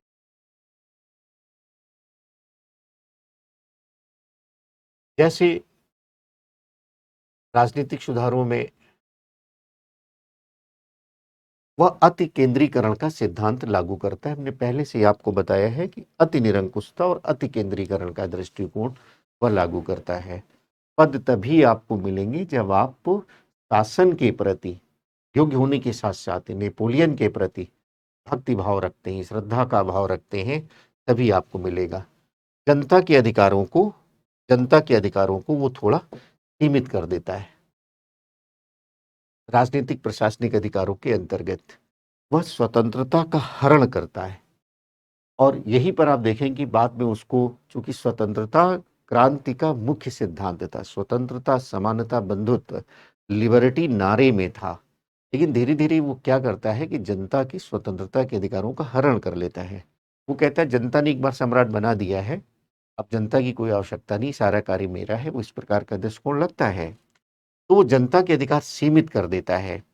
और बाद में वो 1800 में, 17 फरवरी 1800 में स्थानीय प्रशासन संबंधी अधिनियम एक लेकर के आता है, और उसमें वह एक पूरी व्यवस्था बना देता है। जैसे प्रांत में एक प्रीफेक्ट, अभी अभी हमने आपको बताया है कि सब कुछ नेपोलियन के द्वारा ही होगा। सारे अधिकारियों की नियुक्ति, यहाँ तक कि न्यायपालिका में नियुक्ति। और जो छोटे अधिकारियों या न्यायपालिका में नियुक्त हो रही है, तो ऐसे लोग नियुक्त कर रहे हैं जिनकी नियुक्ति नेपोलियन ने की है, यानी डायरेक्टली या इनडायरेक्टली पूरी तरह से नेपोलियन के नियंत्रण में पूरी व्यवस्था का विकास किया जा रहा है। तो ये जैसे आपने देखा प्रांत में एक प्रीफेक्ट की स्थापना की नियुक्ति की उसने, जिले में उप प्रीफेक्ट की स्थापना किया, प्रत्येक छोटे कम्यून में मेयर की नियुक्ति की और इनकी नियुक्ति प्रीफेक्ट करता है। एक छोटे कम्यून में मेयर की नियुक्ति और उनकी नियुक्ति प्रीफेक्ट करता है, प्रीफेक्ट की नियुक्ति स्वयं नेपोलियन करता है। तो हमने कहा प्रत्यक्ष या अप्रत्यक्ष रूप से नेपोलियन की सहमति से ही सारी नियुक्तियां हो रही हैं। बस एक ही बात की जरूरत थी, मैं उसको कई बार मैंने आपको बताया है कि शासन के प्रति भक्ति, नेपोलियन के प्रति भक्ति जरूरी थी योग्यता के साथ साथ। बड़ी कम्यून जिनकी आबादी 5,000 या अधिक है, उनकी नियुक्ति स्वयं नेपोलियन करता है। और छोटे में जो प्रीफेक्ट वगैरह करते हैं वह नेपोलियन के द्वारा सब नियुक्त है। तो राजनीतिक और प्रशासनिक अधिकार। उसके बाद आप देखें आर्थिक सुधार, इकोनॉमिक रिफॉर्म्स वो करता है। और फ्रांस की क्रांति के बाद जो आर्थिक सुधार हुए हैं वो बड़े महत्वपूर्ण थे, बाद में नेपोलियन ने किया। इसलिए फ्रांस जो है वो धीरे धीरे अपना आर्थिक जो उसका जीवन है, जो आर्थिक विकास है, औद्योगिक विकास है, बहुत तीव्र गति से और थोड़े समय में ही वह इंग्लैंड का प्रतिद्वंदी बन जाता है। तो यहाँ पर वो करता क्या है कि जो कर प्रणाली है उसमें परिवर्तन करता है, टैक्सेशन सिस्टम है उसमें प्रणाली करता है, परिवर्तन करता है। उसकी वसूलने की जो व्यवस्था है, टैक्स वसूलने की जो व्यवस्था है उसमें परिवर्तन होता है। पहले जैसे हमने क्रांति के कारण में बताया था कि टैक्स जो होता था राजा या सामंत या चर्च टैक्स फार्मर की नियुक्त कर देते थे, यानी एक प्रकार से सट्टेबाज, एक प्रकार से आप ठेकेदार कह सकते हैं कि ठेका दे दिया गया कि आप हमको इतना पैसा देंगे तो टैक्स वसूलेंगे, देश आपका अपना होगा। तो बड़ी निर्दयता के साथ कहते थे वो टैक्स फार्मर जो है वो बड़ी निर्दयता के साथ, कभी कभी शत्रु सेना भी उतना नुकसान नहीं करती थी जितना ये टैक्स फार्मर करते थे। तो ये ठेकेदारी और सट्टेबाजी प्रथा पर रोक लगा दी उसने आर्थिक सुधारों के अंतर्गत। पुराने जो सरकारी ऋण पत्र हैं, डिवेंचर्स हैं, उनको उसने बंद कर दिया और उनके बदले नए ऋण पत्र जारी किए। यानी पहले के जो डिवेंचर्स हैं, ऋण पत्र हैं, उनको वो बंद कर देता है, नए ऋण पत्र जारी करता है। ऋण पत्र का मतलब है कि इनके माध्यम से वह सार्वजनिक संस्थाओं से, अन्य लोगों से पैसा इकट्ठा कर लेता है, गारंटी देता है कि आप ये डिवेंचर्स ले लीजिए, हम इतने समय में आपको इसमें इतना इंटरेस्ट के साथ आपको वापस कर देंगे, इकोनॉमी में आप करते हैं।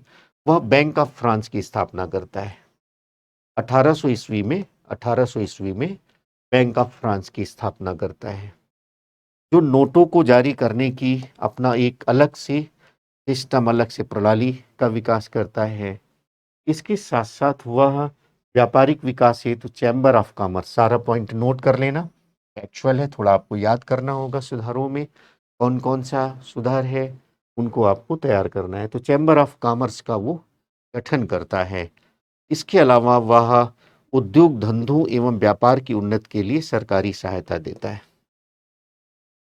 सरकारी सहायता, गवर्नमेंट एड, उद्योग धंधों एवं व्यापार के विकास के लिए का बड़ा सकारात्मक प्रभाव है। हमने आपको बताया है कि इसके साथ साथ जो कारीगर वगैरह हैं, कारीगर जो हैं छोटे छोटे, जो अपने शिल्प कलाओं से जुड़े हुए हैं, उद्योगों से जुड़े हुए हैं, उनको वो ट्रेनिंग की भी व्यवस्था करता है। वह भी पॉइंट आप इसमें नोट कर लीजिएगा। और इस तरह से उसका जो आर्थिक जीवन है, आर्थिक जो अस्थिरता वो समाप्त होती है और एक नया आर्थिक विकास शुरू होता है, नया आर्थिक विकास का युग शुरू हो जाता है। और वह यूरोप के जो प्रमुख राष्ट्र हैं आर्थिक दृष्टि से, उसमें शामिल हो जाता है। तो आपने राजनीतिक सुधारों को देख लिया, सारे पॉइंट नोट कर लीजिएगा। आपने आर्थिक सुधारों को देख लिया है, सारे पॉइंट को नोट कर लीजिएगा। इसके बाद आप देखिए धार्मिक सुधार की बात। अब धार्मिक सुधार, रिलीजियस रिफॉर्म्स में, वह धार्मिक सुधार में कोई धर्म का दृष्टिकोण नहीं रखता नेपोलियन, वो उसमें पूरी तरह से राजनीतिक दृष्टिकोण लगता है, धार्मिक दृष्टिकोण नहीं। एक समय ऐसा भी आता है पोप को बंदी भी बना लेता है, कॉन्टिनेंटल सिस्टम में जब पोप के साथ उसके मतभेद बढ़ते हैं, तो वो उसका कोई धार्मिक दृष्टिकोण नहीं है। वह जो भी सुधार करता है, वह राजनीतिक दृष्टिकोण से ही करता है। इस संदर्भ में वह एक समझौता करता है, जिसको कहते हैं कॉनकॉर्ड। कॉनकॉर्ड, इसको ध्यान में रखना। 1801-2 में वह पोप के साथ समझौता करता है और पोप ने इस समझौते के तहत कौन-कौन सी बातें हुई हैं, उनको थोड़ा-सा आप नोट कर लीजिए। पोप ने क्रांतिकारियों द्वारा फ्रांसीसी चर्चों की जब्त की हुई भूमि पर से अधिकार त्यागना स्वीकार कर लिया। यानी क्रांति के समय में जो क्रांतिकारी हैं, उन्होंने चर्च की भूमि पर जो कब्जा कर लिया था, पोप ने कहा ठीक है, उन्हीं का कब्जा रहेगा, सरकार का कब्जा रहेगा और ये हमारा जो हम अधिकार है वो हम समाप्त करते हैं। इसके एवज में क्या किया नेपोलियन ने? नेपोलियन ने कैथोलिक को राजधर्म घोषित कर दिया। राजधर्म घोषित कर दिया कैथोलिक को। इसके बदले में कि उनको जो बात मान ली है पोप ने, कैथोलिक प्रमुख ने, वो अब राजधर्म घोषित कर दिया है, तो उसके एवज में ये दिया गया है। धार्मिक समस्या को भी राजनीतिक दृष्टिकोण से सुलझाया नेपोलियन ने। अभी अभी हमने इसका उल्लेख किया है। और पादरियों की नियुक्ति एवं वेतन अब राज्य से होंगे, राज्य से दिए जाएंगे। ऐसा भी एक प्रावधान किया गया कि जो भी पादरी हैं, उनकी नियुक्ति राज्य के द्वारा होगी और वेतन राज्य से मिलेंगे। इसके बाद देखिए, धार्मिक सुधारों में पादरियों को फ्रांस के शासन विधान के प्रति भक्ति की शपथ दिलाई गई। हमने बताया है कि धार्मिक दृष्टिकोण नहीं है। जो पादरी हैं, उनको फ्रांस के शासन विधान जो नेपोलियन ने बनाया है, उसके प्रति भक्ति आवश्यक है। निर्वासित पादरियों को फ्रांस लौटने की अनुमति। क्रांति के समय में जो बड़े पादरी पलायन कर गए थे, इस समझौते में जो कॉनकॉर्ड हुआ है, उसमें उनको अनुमति दे दी गई कि आप वापस आइए। इसके बाद बंदी पादरियों की मुक्ति इस समझौते में था और प्रत्येक व्यक्ति को धार्मिक स्वतंत्रता। ये एक बहुत महत्वपूर्ण पॉइंट है, प्रत्येक व्यक्ति को धार्मिक स्वतंत्रता। यानी कैथोलिक को राजधर्म घोषित कर दिया गया है, लेकिन फिर भी लोग अपनी इच्छा के अनुसार धर्म मान सकते हैं। तो एक प्रकार से जो धार्मिक कट्टरता की बात है, वह समाप्त हो रही है और उसके स्थान पर धार्मिक उदारता। कोई कैथोलिक को नहीं मानना चाहता, दूसरे में प्रोटेस्टेंट में आगे चल करके या कोई और उसकी उपशाखाओं को मानना चाहता है, तो धार्मिक उदारता का दृष्टिकोण विकसित होता है, धार्मिक सहिष्णुता का दृष्टिकोण विकसित होता है। और फ्रांस एक राष्ट्र के रूप में जो उभरा है और इस राष्ट्र में जो ये धर्म निरपेक्षता जैसी बात है, धार्मिक सहिष्णुता जैसी बात है, उसका जो कॉन्सेप्ट आया है, वो बहुत पॉपुलर होता है पूरे यूरोप में और कालांतर में पूरे विश्व में। तो इस तरह से आप देखिए, धार्मिक जो सुधार हुए हैं, धार्मिक जो सुधार हुए हैं, उनके पॉइंट को आप नोट कर लेंगे। इसके बाद हम लोग चर्चा करते हैं न्यायिक सुधारों के बारे में, न्याय एवं कानूनी सुधार, जस्टिस एंड लीगल रिफॉर्म्स के बारे में बहुत महत्वपूर्ण है। एक, जैसे क्रांति के कारणों के समय में हमने आपको उल्लेख किया है कि थोड़ी थोड़ी दूरी पर कानून बदलते हैं। 385 प्रकार के कानून थे और उसमें से कुछ ऐसे क्षेत्र थे जहाँ पर क्रांतिकालीन कानून चल रहे थे, कुछ पुराने जिनको फ्रैंको कानून कहते हैं वो चल रहे हैं, कुछ क्षेत्र में रोमन कानून चल रहे हैं, इस तरह से। और उन कानूनों को समाप्त करके वो कानूनों की एक रूपता लेकर के आता है। एक बहुत बड़ी बात है, तो एक ही न्यायिक एवं कानूनी व्यवस्था वह लेकर के आता। पूरे देश के लिए एक कानून तो होना ही चाहिए।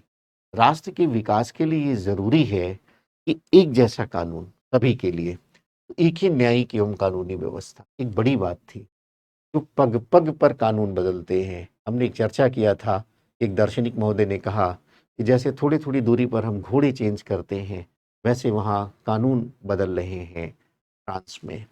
तो नेपोलियन, और उसमें जो नेपोलियन विधान संहिता है, वो लागता है नेपोलियनिक कोड लेकर के आता है। तो इसमें अभी हम देखेंगे जो सिविल कोड है, नागरिक संहिता है, नेपोलियन का जो सिविल कोड है उसे नेपोलियन संहिता कहते हैं। और इसीलिए हमने कहा कि जब वो कानून बनाता है, तो समाज के बहुत सारे वर्गों के लोगों को, बहुत सारे प्रमुख लोगों को इकट्ठा करके समिति बना देता है, लेकिन अंततः वह भी उसमें शामिल होता है, अपनी बात भी कहता है और स्वयं जो उसकी मान्यताएं हैं, पति पत्नी के संदर्भ में, पुत्र के संदर्भ में, परिवार के संदर्भ में, समाज के संदर्भ में उसको वह लागू करवाता है। इसीलिए सुधारों के सिद्धांत में हमने व्यक्तिगत पूर्वाग्रह पर भी आपसे बातचीत किया है कि वह भी उसका आधार है, वह भी उसका एक सैद्धांतिक आधार है सुधारों का। समानता का दृष्टिकोण तो है ही है, निरंकुशता का दृष्टिकोण तो है ही है, पॉपुलैरिटी पाने के लिए तो वह कर ही रहा है, लेकिन वह इसलिए भी कर रहा है कि वह इसलिए वो जो भी किया है उसके पीछे यह भी है कि वह स्वयं क्या सोचता है। तो यहाँ पर देखिए, इनको सब थोड़ा-सा आपको याद करना पड़ेगा। सिविल कोड लेकर के आया है, 5 प्रकार के कोड लेकर के आया है। उनके नाम आप लिख लीजिए इस विधान संहिता में। एक तो सिविल कोड, नागरिक संहिता, कोड ऑफ सिविल प्रोसीजर, नागरिक प्रक्रिया की संहिता, code of civil procedure, penal code, penal code में दंड विधान, और इसके बाद है कोड ऑफ क्रिमिनल प्रोसीजर, अपराध मूलक प्रक्रिया की संहिता, अपराध मूलक प्रक्रिया की संहिता, कोड ऑफ क्रिमिनल प्रोसीजर। तो ये आप नोट करिए। आगे देखिए, वो प्रोफेशनल कोड लेकर के आता है, व्यवस्था व्यवसाय संबंधी कानून है इसमें। तो आप इसमें 1 2 3 5 3 4 और ये 5वीं है, तो 5th प्रोफेशनल कोड। तो ये पांचों जो है 1 2 3 4 5, इनके नाम आप नोट कर लेना। 5 प्रकार की संहिताएं वह लेकर के आता है। इसके बाद न्यायपालिका भी केंद्रीय नियंत्रण स्थापित करता है। पहले ही हमने उसका उल्लेख किया है कि वह सुधारों में निरंकुशता का दृष्टिकोण, केंद्रीकरण का दृष्टिकोण लगता है। सारे प्रशासनिक अधिकारियों को, जजों को, और यहाँ तक कि आपने देखा पादरियों को, नेपोलियन की सहमति संस्तुति से ही हो सकता है। या तो वो करेगा या उसकी सहमति से होगा, ऐसी उसने व्यवस्था बनाई। सिविल कोर्ट और क्रिमिनल कोर्ट की एक श्रृंखला उसने स्थापित की। समस्त न्यायाधीशों की नियुक्ति नेपोलियन के द्वारा की जाती थी।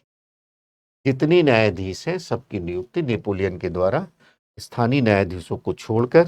लेकिन हमने बताया है कि जो वह नियुक्त नहीं भी कर रहा है, जिन अधिकारियों की, न्यायाधीशों की, उसके द्वारा नियुक्त व्यक्ति कर रहे हैं उसकी सहमति से।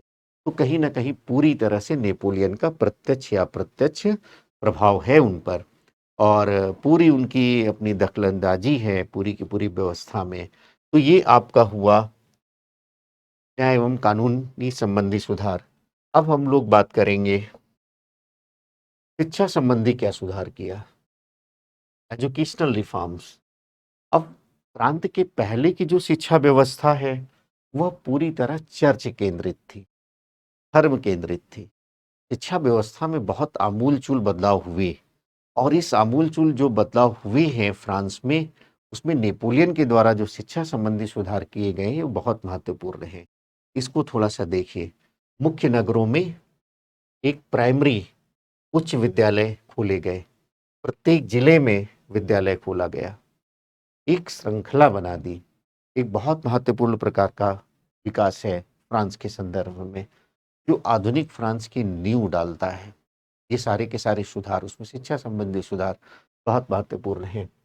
शिक्षकों को राज्य की ओर से वेतन मिलेगा।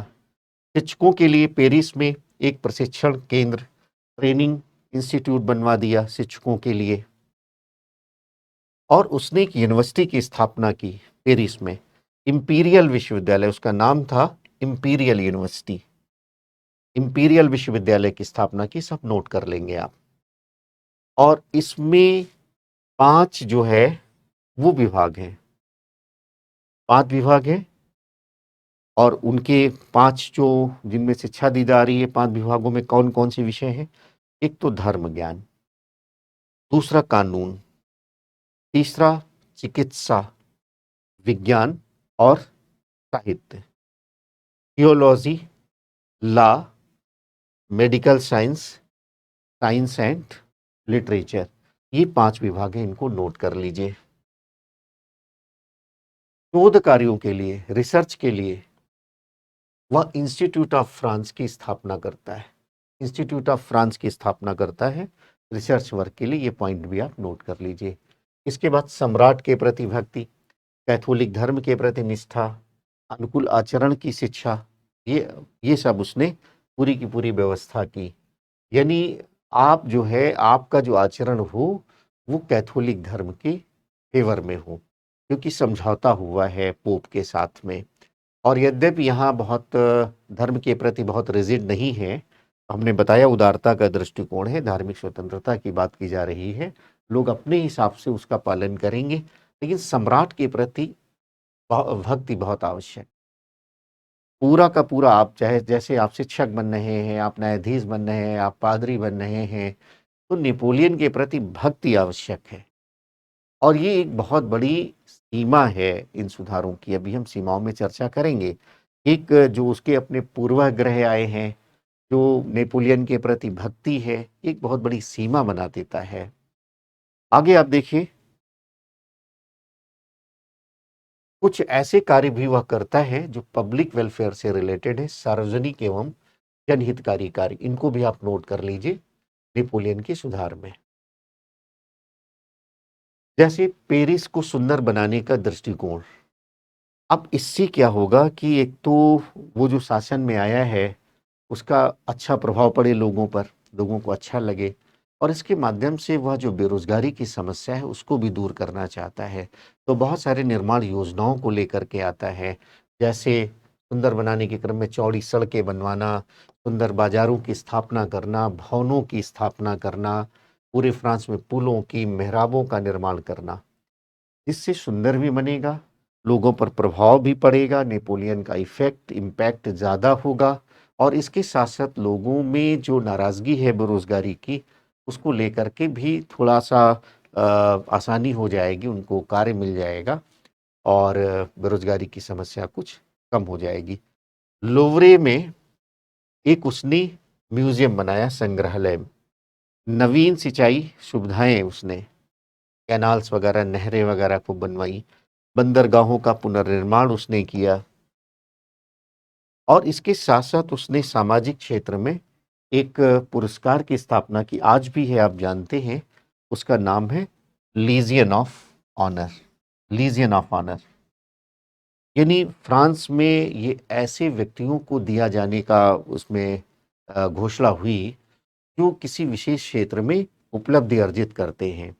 तो किसी विशेष क्षेत्र में उपलब्ध अर्जित करने वाले लोगों को उसने पुरस्कृत करना, प्रोत्साहित करना शुरू किया, और उसका नाम रखा लीजियन ऑफ ऑनर। तो इस प्रकार से आपने देखा, सारे सुधारों को आपने देख लिया है, सारे इनको नोट कर लीजिएगा, ये पूरे के पूरे शिक्षा संबंधी सुधार सार्वजनिक के साथ साथ। इसके बाद आपने न्यायिक सुधारों पर पूरा आप नोट कर लीजिए, फिर ये धार्मिक सुधार है, इनको पूरा आप नोट करते जाइए, और आर्थिक सुधार, और उसके बाद राजनीतिक एवं प्रशासनिक सुधार, तो ये सब आपको नोट करना है।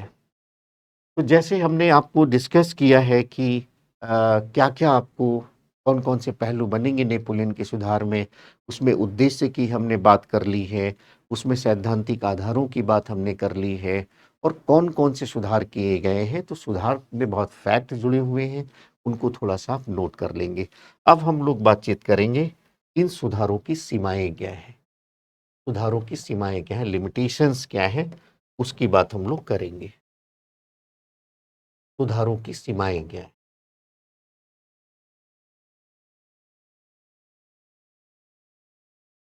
सुधारों की सीमाएं,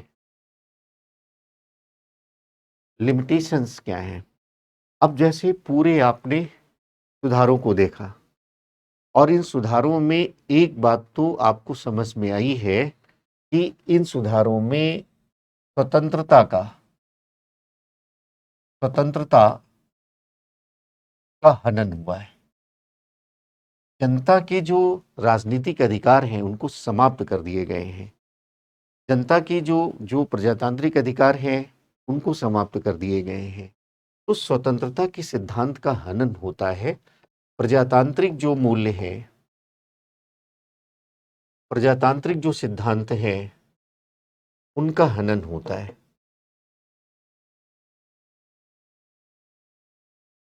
ये बहुत बड़ी सीमा है इन सुधारों की।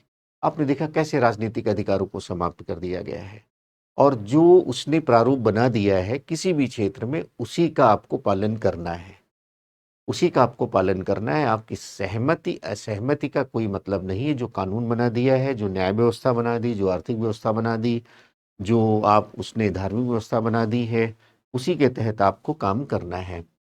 तो इस पूरे के पूरे इसकी सीमाएं क्या हैं? इसमें निरंकुशता का दृष्टिकोण है, इसमें निरंकुशता का दृष्टिकोण है। ये बहुत बड़ी सीमा है।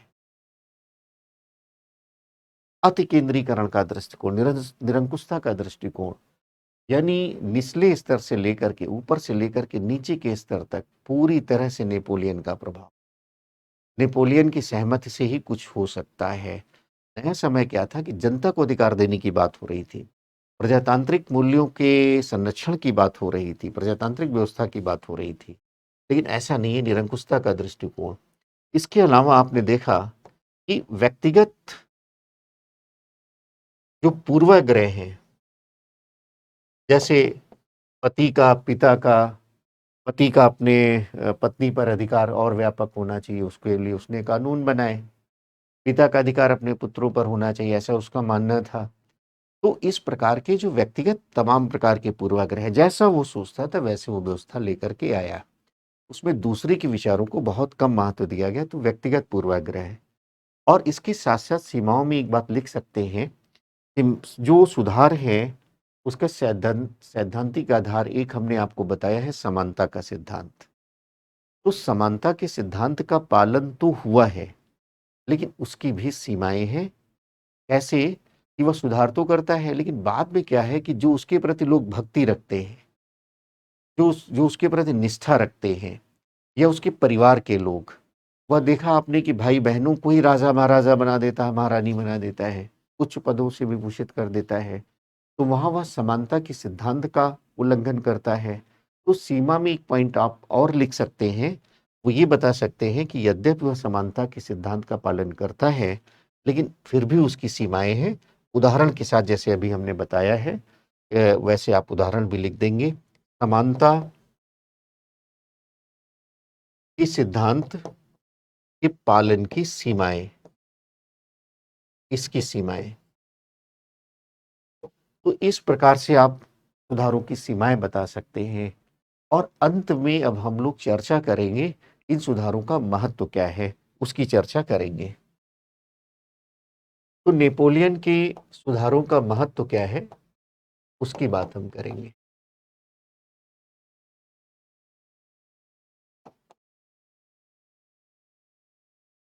इन सुधारों का बहुत प्रभाव पड़ा फ्रांस में, बहुत ज्यादा महत्व है।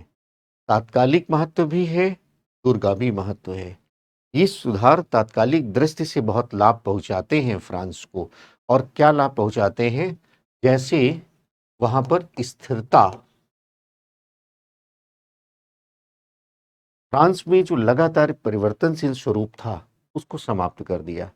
जैसे ही फ्रांस में नेपोलियन आता है, वह सुधारों के माध्यम से जो परिवर्तनशील स्वरूप है हर एक क्षेत्र में उसको समाप्त कर देता है, और वह स्थिरता की स्थापना करता है। तो फ्रांस में स्थिरता की स्थापना होती है, उसके परिवर्तनशील स्वरूप की समाप्ति होती है। दूसरा पॉइंट, जो फ्रांस राज्य है एक राज्य के रूप में, उसको स्थायित्व मिलता है। लगातार आप देखिए इन दोनों पॉइंट के संदर्भ में कैसे 1789 1789 टू 1799 कॉन्सुलेट बनता है, और 1804 वह सम्राट बनता है।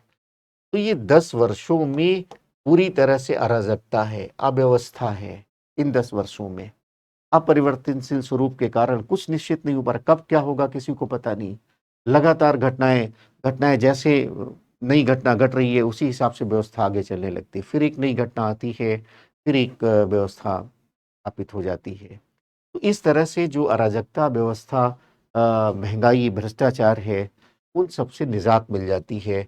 और स्थिरता का दृष्टिकोण, एक नए राज्य के रूप में, एक स्थायी राज्य के रूप में, एक स्थिर राज्य के रूप में फ्रांस की स्थापना होती है। तीसरी बात आप ये बता सकते हैं कि आधुनिक फ्रांस फ्रांस तो पहले से है। आधुनिक फ्रांस की आधारशिला स्थापित हो जाती है। आप जानते हैं कि यूरोपियन कल्चर में फ्रांस का बहुत महत्व है, और ये जो महत्व स्थापित हुआ है वो नेपोलियन ने जो कार्य किया है, जिस प्रकार से उसने सुधार किए हैं, जिस प्रकार से उसने कानून बनाए हैं, जिस प्रकार से उसने बिल्डिंग्स वगैरह बनाई हैं, उसका पूरे यूरोप में उसकी चर्चा, उसकी नकल। तो ये आधुनिक फ्रांस की आधारशिला स्थापित हो जाती है। चौथी बात आप ये बता सकते हैं कि इसकी सुधारों का महत्व इस तरह से है कि बहुत सारे सुधार न केवल फ्रांस में वर्तमान में है, बल्कि यूरोप में भी वह सुधार जो थे लागू हुए हैं, वह आज भी कायम है। तो आप ऐसा लिख सकते हैं कि ये जो सुधार है, ये आज भी न केवल फ्रांस अपितु पूरी यूरोप में, और कालांतर में इन सुधारों का प्रभाव पूरे विश्व पर पड़ता है। जैसे मैट्रिक सिस्टम वगैरह आना, कानूनों का कोडिफिकेशन करना, इसका प्रभाव पूरे विश्व पर पड़ता है। तो इस तरह से हम लोगों ने देख लिया है कि फ्रांस की क्रांति के संदर्भ में जो नेपोलियन का विषय था, कैसे नेपोलियन का उत्कर्ष हुआ, उसको हम लोगों ने देख लिया है क्लास में। और नेपोलियन का सुधार कैसे, कौन कौन से सुधार किया है, उसमें कौन कौन से पहलू आपके बनेंगे, उस पर हम लोगों ने बातचीत कर ली है। नेपोलियन के संदर्भ में अगला जो प्रश्न हमको लेना है वो है नेपोलियन क्रांतिपुत्र और क्रांतिहंता से संबंधित।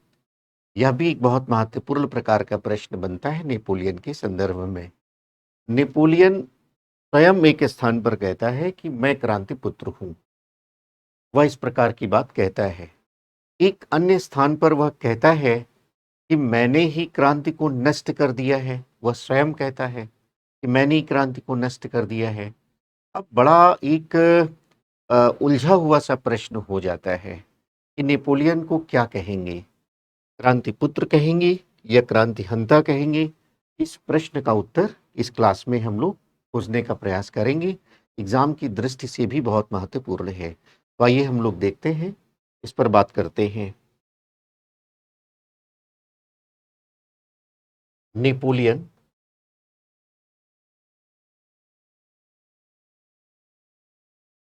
क्रांतिपुत्र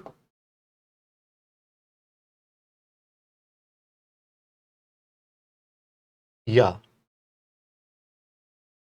क्रांतिहंता, इस पर हम लोग बातचीत करेंगे। नेपोलियन सन ऑफ रिवॉल्यूशन और डिस्ट्रॉयर ऑफ रिवॉल्यूशन, इस पर हम लोग बातचीत करेंगे। अब सबसे पहले देखते हैं, जैसे उसने कहा कि नेपोलियन ने स्वयं कहा कि मैं ही क्रांति पुत्र हूं, तो देखेंगे कैसे क्रांति पुत्र।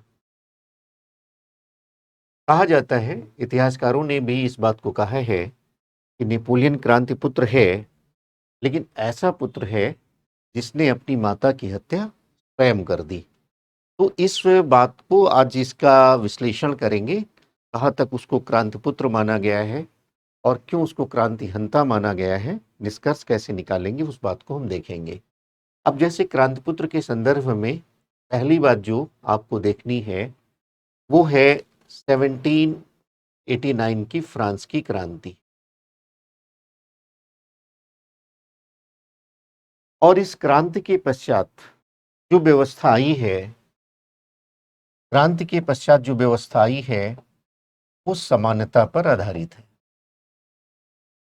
पहले की जो व्यवस्था है, 1789 के पहले की जो व्यवस्था है वो पुरातन व्यवस्था है।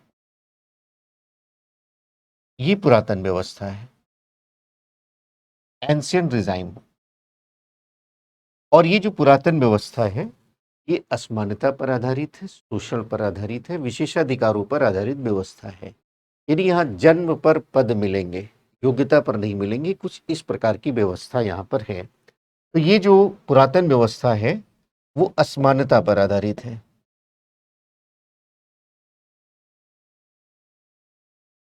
अब ये नई व्यवस्था आई है, ये समानता पर आधारित है। यानी जो अब पद मिलेंगे वो जन्म के स्थान पर नहीं होंगे, विशेषाधिकारों के आधार पर नहीं होंगे, बल्कि समानता के आधार पर होंगे और योग्यता के आधार पर होंगे। अगर फ्रांस में क्रांति नहीं होती तो समानता के पर आधारित व्यवस्था का जन्म नहीं होता। अगर फ्रांस में क्रांति नहीं होती तो एक सामान्य परिवार में जन्मा व्यक्ति नेपोलियन फ्रांस का सम्राट नहीं बनता। नेपोलियन सम्राट बनता है इसलिए नहीं बनता कि वह उच्च कुल का सामंत है, इसलिए नहीं बनता कि वह कोई राजा का पुत्र है। वह तो एक सामान्य व्यक्ति था, गरीब सामंत परिवार से संबंध रखता था। तो यहाँ पहला पॉइंट यही हो जाता है कि फ्रांस की क्रांति का वह परिणाम है, फ्रांस की क्रांति का प्रत्यक्ष देन है नेपोलियन। यदि फ्रांस में क्रांति नहीं होती तो समानता पर आधारित व्यवस्था की स्थापना नहीं होती, और अगर समानता पर आधारित व्यवस्था की स्थापना नहीं होती तो नेपोलियन का उदय नहीं होता। राइज ऑफ नेपोलियन में भी हमने ये बातें आपसे की है। तो क्रांति पुत्र में पहला पॉइंट तो यही है, फ्रांस की क्रांति। दूसरा पॉइंट जो आपको लिखना है क्रांति पुत्र के रूप में वो ये है कि जब वह सत्ता में आता है, कांसुलेट की स्थापना करता है, सम्राट बनता है, वो तो सुधारों को लागू करता है और सुधारों के माध्यम से वह विभिन्न प्रकार के सुधार करता है। राजनीतिक सुधार करता है, प्रशासनिक सुधार करता है। सुधारों में आपने देखा किस तरह से वह आर्थिक सुधार करता है, शिक्षा संबंधी सुधार करता है, धार्मिक सुधार करता है। तो सुधारों के माध्यम से वो क्या करता है कि जो परिवर्तनशील व्यवस्था रही है नेपोलियन के पहले, उसको वो समाप्त करता है और उसको वह स्थायित्व प्रदान करता है। तो दूसरा पॉइंट आप यह बता सकते हैं क्रांति पुत्र के रूप में, उसने क्रांति को स्थिरता प्रदान की, स्थिरता प्रदान की। यानी पहला है क्रांति से जन्म। अगर क्रांति नहीं होती, समानता के सिद्धांत का पालन नहीं होता तो नेपोलियन का उत्कर्ष नहीं होता, नेपोलियन सम्राट नहीं बनता। सम्राट बनने के बाद उसने काम क्या किया है कि क्रांति के पश्चात जो नवीन सामाजिक दृष्टिकोण आया है, नवीन आर्थिक दृष्टिकोण आया है, नवीन सामाजिक सांस्कृतिक दृष्टिकोण आया है, धार्मिक दृष्टिकोण आया है, उसको उसने आधार प्रदान किया। उसने फ्रांस को स्थायित्व प्रदान किया, क्रांति के परिवर्तनशील स्वरूप को समाप्त किया और फ्रांस में एक स्थिर शासन प्रदान किया। यानी आप ऐसा कह सकते हैं उसने क्रांति को स्थिरता प्रदान की। तो दूसरा पॉइंट ये आप लिख सकते हैं। तीसरी बात, जब वह सम्राट बन जाता है तो वह युद्ध अभियान करता है, विदेशों में बड़े पैमाने पर वह युद्ध अभियान संचालित करता है और जहां जहां जाता है वह क्रांति के सिद्धांतों को अपने साथ लेकर जाता है। वहां जो सत्ता का पुनर्संगठन करता है वो इन्हीं क्रांति के सिद्धांतों के अनुसार वह करता है। तो आप ऐसा कह सकते हैं कि नेपोलियन जहां जहां गया अपने साथ क्रांति के विचारों को लेकर के गया, क्रांति से उपजी जो संस्थाएं हैं, जो उसका अनुभव है, उसका वहाँ वह पुनर्निर्माण करता है, इस प्रकार की व्यवस्था बनाता है। यानी एक प्रकार से आप कह सकते हैं उसने क्रांति को व्यापक बनाया, क्रांति को व्यापक बनाया, उसने क्रांति को व्यापकता दी। तो नेपोलियन क्रांतिपुत्र कैसे? नेपोलियन क्रांतिपुत्र इसलिए है कि क्रांति यदि नहीं होता तो नेपोलियन का उत्कर्ष नहीं होता। अगर वह शासन में जब आता है, एम्परर बनता है, कांसुलेट की स्थापना करता है, तो वह स्थिरता प्रदान करता है उनके माध्यम से, सुधारों के माध्यम से। वह परिवर्तनशील स्वरूप को नष्ट करता है, राज्य को स्थायित्व प्रदान करता है। क्रांति के परिणाम स्वरूप जो संस्थाएं आती हैं, क्रांतिकालीन संस्थाएं आती हैं, उनको स्थिरता प्रदान करता है अपने सुधारों के माध्यम से। और वह अपने जो युद्ध अभियान करता है, विदेशों में सैनिक अभियान करता है, उसके माध्यम से वह क्रांति के विचारों को, क्रांतिकालीन संस्थाओं को वहाँ अध्यारोपित करता है और इस तरह से वह क्रांति को व्यापक बनाता है।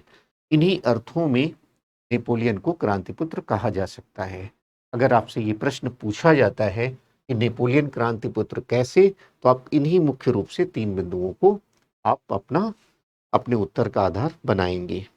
लेकिन फिर हमने आपको बताया है अभी, नेपोलियन स्वयं कहता है कि मैंने क्रांति की हत्या कर दी और इसलिए नेपोलियन को कहा जाता है कि वह ऐसा क्रांतिपुत्र है या ऐसा पुत्र है जिसने अपनी माता की हत्या स्वयं कर दी।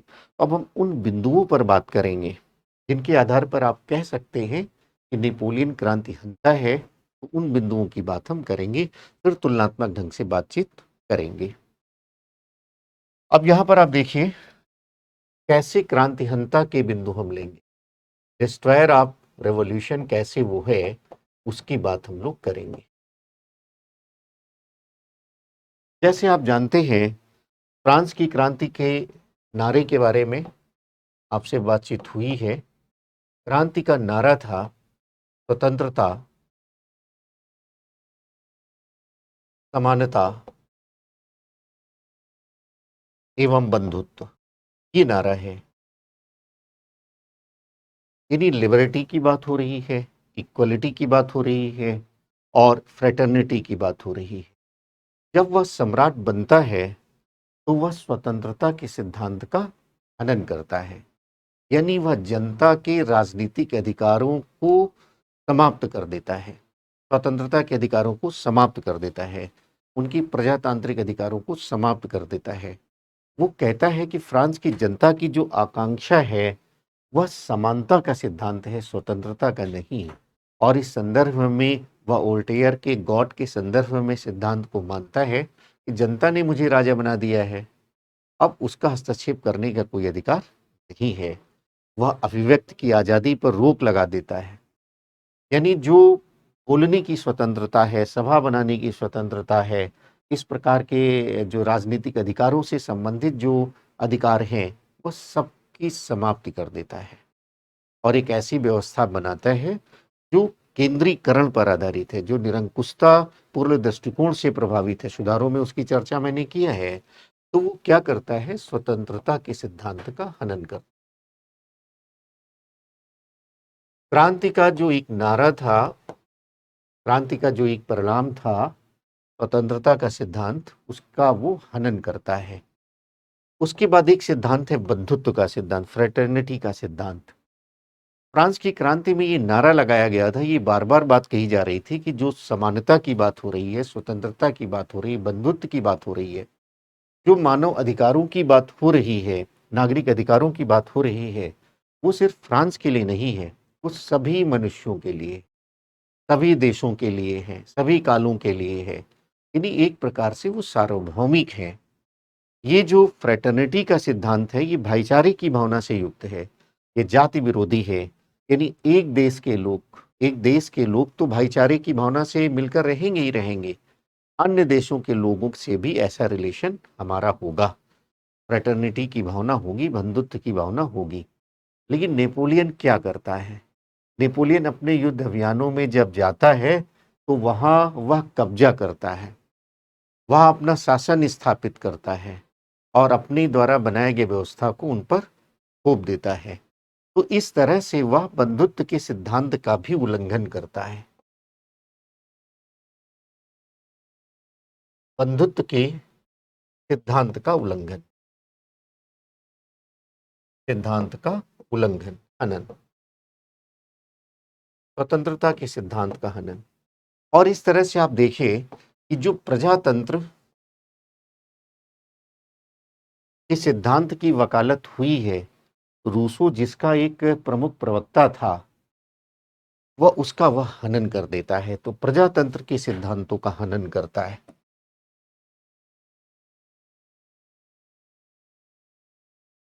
इस सिद्धांत का हनन करता है।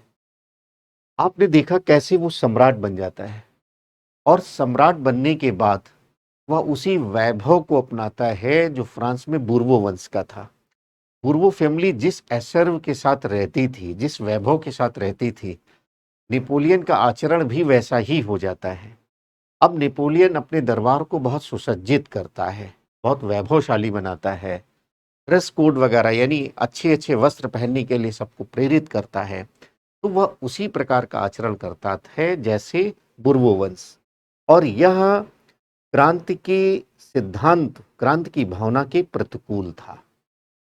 तो यहाँ पर आप देखिए कि फ्रांस में जैसे पहले राजतंत्र था क्रांति के पहले, लगभग वैसा ही राजतंत्र बना लिया। सम्राट अपने को घोषित कर दिया, अपने भाई बहनों को बड़े-बड़े पदों पर सुशोभित कर दिया, उनको अन्य देशों का राजा, महाराजा, रानी, महारानी बना दिया। तो उसने क्या किया कि गणतंत्र के सिद्धांत का हनन किया, यानी राजतंत्र की स्थापना करके जो गणतंत्र का सिद्धांत है, गणतंत्र के सिद्धांत का हनन किया। बहुत ध्यान से समझना, क्रांति हंता कैसे है ये बात हम आपको समझा रहे हैं। ये समझा चुके हैं कि क्रांति पुत्र कैसे है, अब मैं ये बता रहा हूं कि क्रांति हंता कैसे है। तो क्रांति के बाद जो गणतंत्र की घोषणा हुई थी फ्रांस में, यानी एक संवैधानिक तंत्र, और उसके बाद गणतंत्र की स्थापना हुई थी क्रांति के बाद, उसको वो समाप्त कर देता है और फिर से राजतंत्र की स्थापना कर देता है। राष्ट्रीयता के सिद्धांत का उल्लंघन करता है। राष्ट्रीयता के सिद्धांत का उल्लंघन करता है। फ्रांस की प्रगति में, फ्रांस की क्रांति में, क्रांति के पश्चात जो व्यवस्था आई है उसके निर्माण में, उसके पुनर्निर्माण में राष्ट्र का जो सिद्धांत है, राष्ट्र की जो संकल्पना है, वो महत्वपूर्ण भूमिका निभाती है। तो वह उसका उल्लंघन करता है, नेपोलियन उसका उल्लंघन करता है। वह फ्रांस के संदर्भ में तो राष्ट्रीयता के सिद्धांत का पालन करता है, लेकिन राष्ट्रीयता का जो सिद्धांत अन्य राष्ट्रों के प्रति है उनका दमन कर देता है, वहां उसको स्वीकार नहीं करता। अन्य राष्ट्रीयताओं के लोगों के अधिकारों को वह समाप्त कर देता है, उस आधार पर उनकी राज्यों का पुनर्गठन नहीं करता है।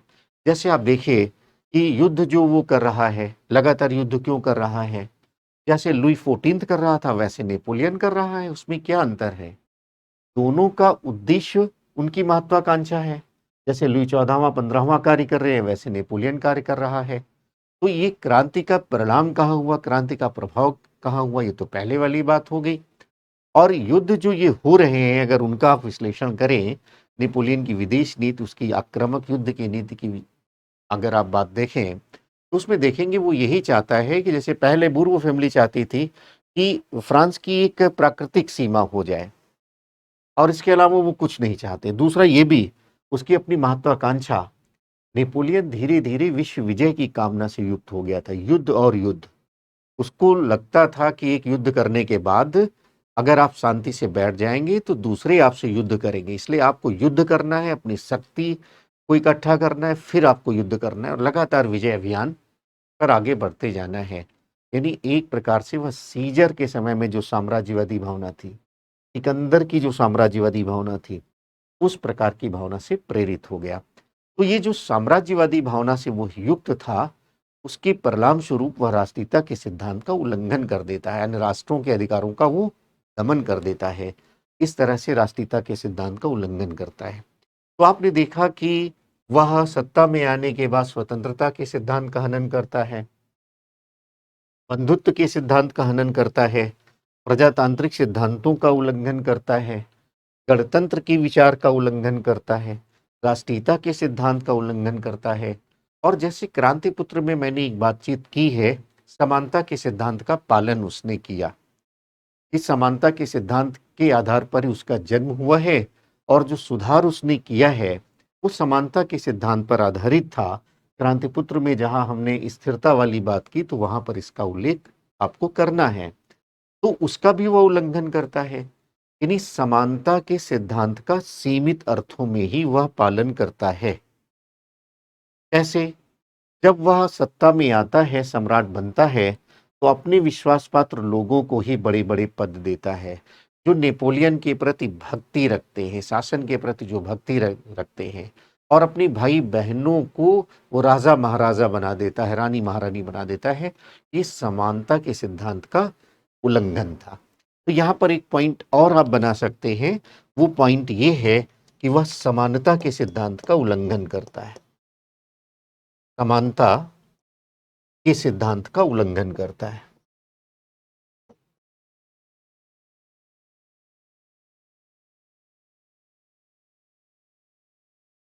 तो इस तरह से आप देखिए कि वह क्रांतिहंता है।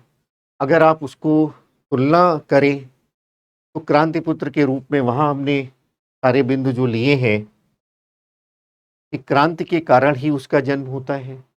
समानता के आधार पर सुधार करके वह स्थिरता लाता है, फ्रांस को स्थिर बनाता है और फ्रांस को व्यापक क्रांति को व्यापक बनाता है। इसलिए उसको क्रांतिपुत्र कहा जाता है। लेकिन अगर आप तुलना करें उसके कार्यों को तो देखेंगे कि बड़े पैमाने पर उसने क्रांति के सिद्धांतों का उल्लंघन किया है। दो इतिहासकारों के नाम, एक तो ग्रांट का नाम मैं यहां लिख देता हूं, ग्रांट, और एक टेम्परले। टेम्परले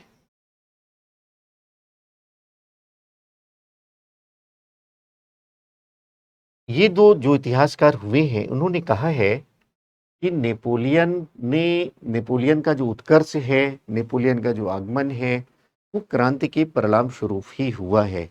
लेकिन एक बार सत्ता में आने के बाद उसने क्रांति के विचारों की जो दिशा है वो बदल दी। उनका वह उल्लंघन करता है, उन आदर्शों, उन सिद्धांतों का वह उल्लंघन करता है जो क्रांति के परिणाम स्वरूप जिनका जन्म हुआ था। इसीलिए उसको कहा जाता है कि वह ऐसा पुत्र है जो अपनी माता की हत्या स्वयं कर देता है। अब यहाँ पर आप देखिए निष्कर्ष कैसे निकालेंगे, आप क्या कहेंगे? तो ये पूरी विवेचना के बाद आप कह सकते हैं कि नेपोलियन को सीमित अर्थों में ही क्रांतिपुत्र कहा जा सकता है। लेकिन व्यापक अर्थों में वह क्रांति हंता है, प्रतिक्रांतिवादी है। लेकिन निष्कर्ष रूप में ये कहा जा सकता है कि नेपोलियन ने सत्ता में आने के बाद पूरे सामंतवाद को समाप्त कर दिया। लोगों को उनकी योग्यता के आधार पर पदों को देने की व्यवस्था बनाई, समानता के आधार पर एक व्यवस्था बनाई, मध्य वर्ग को केंद्र में रख करके एक व्यवस्था बनाई। यानी एक उथल पुथल वाला जो फ्रांस था उसको एक नई दिशा वो प्रदान करता है, उसको वो स्थिरता प्रदान करता है। ऐसा आप निष्कर्ष निकाल सकते हैं।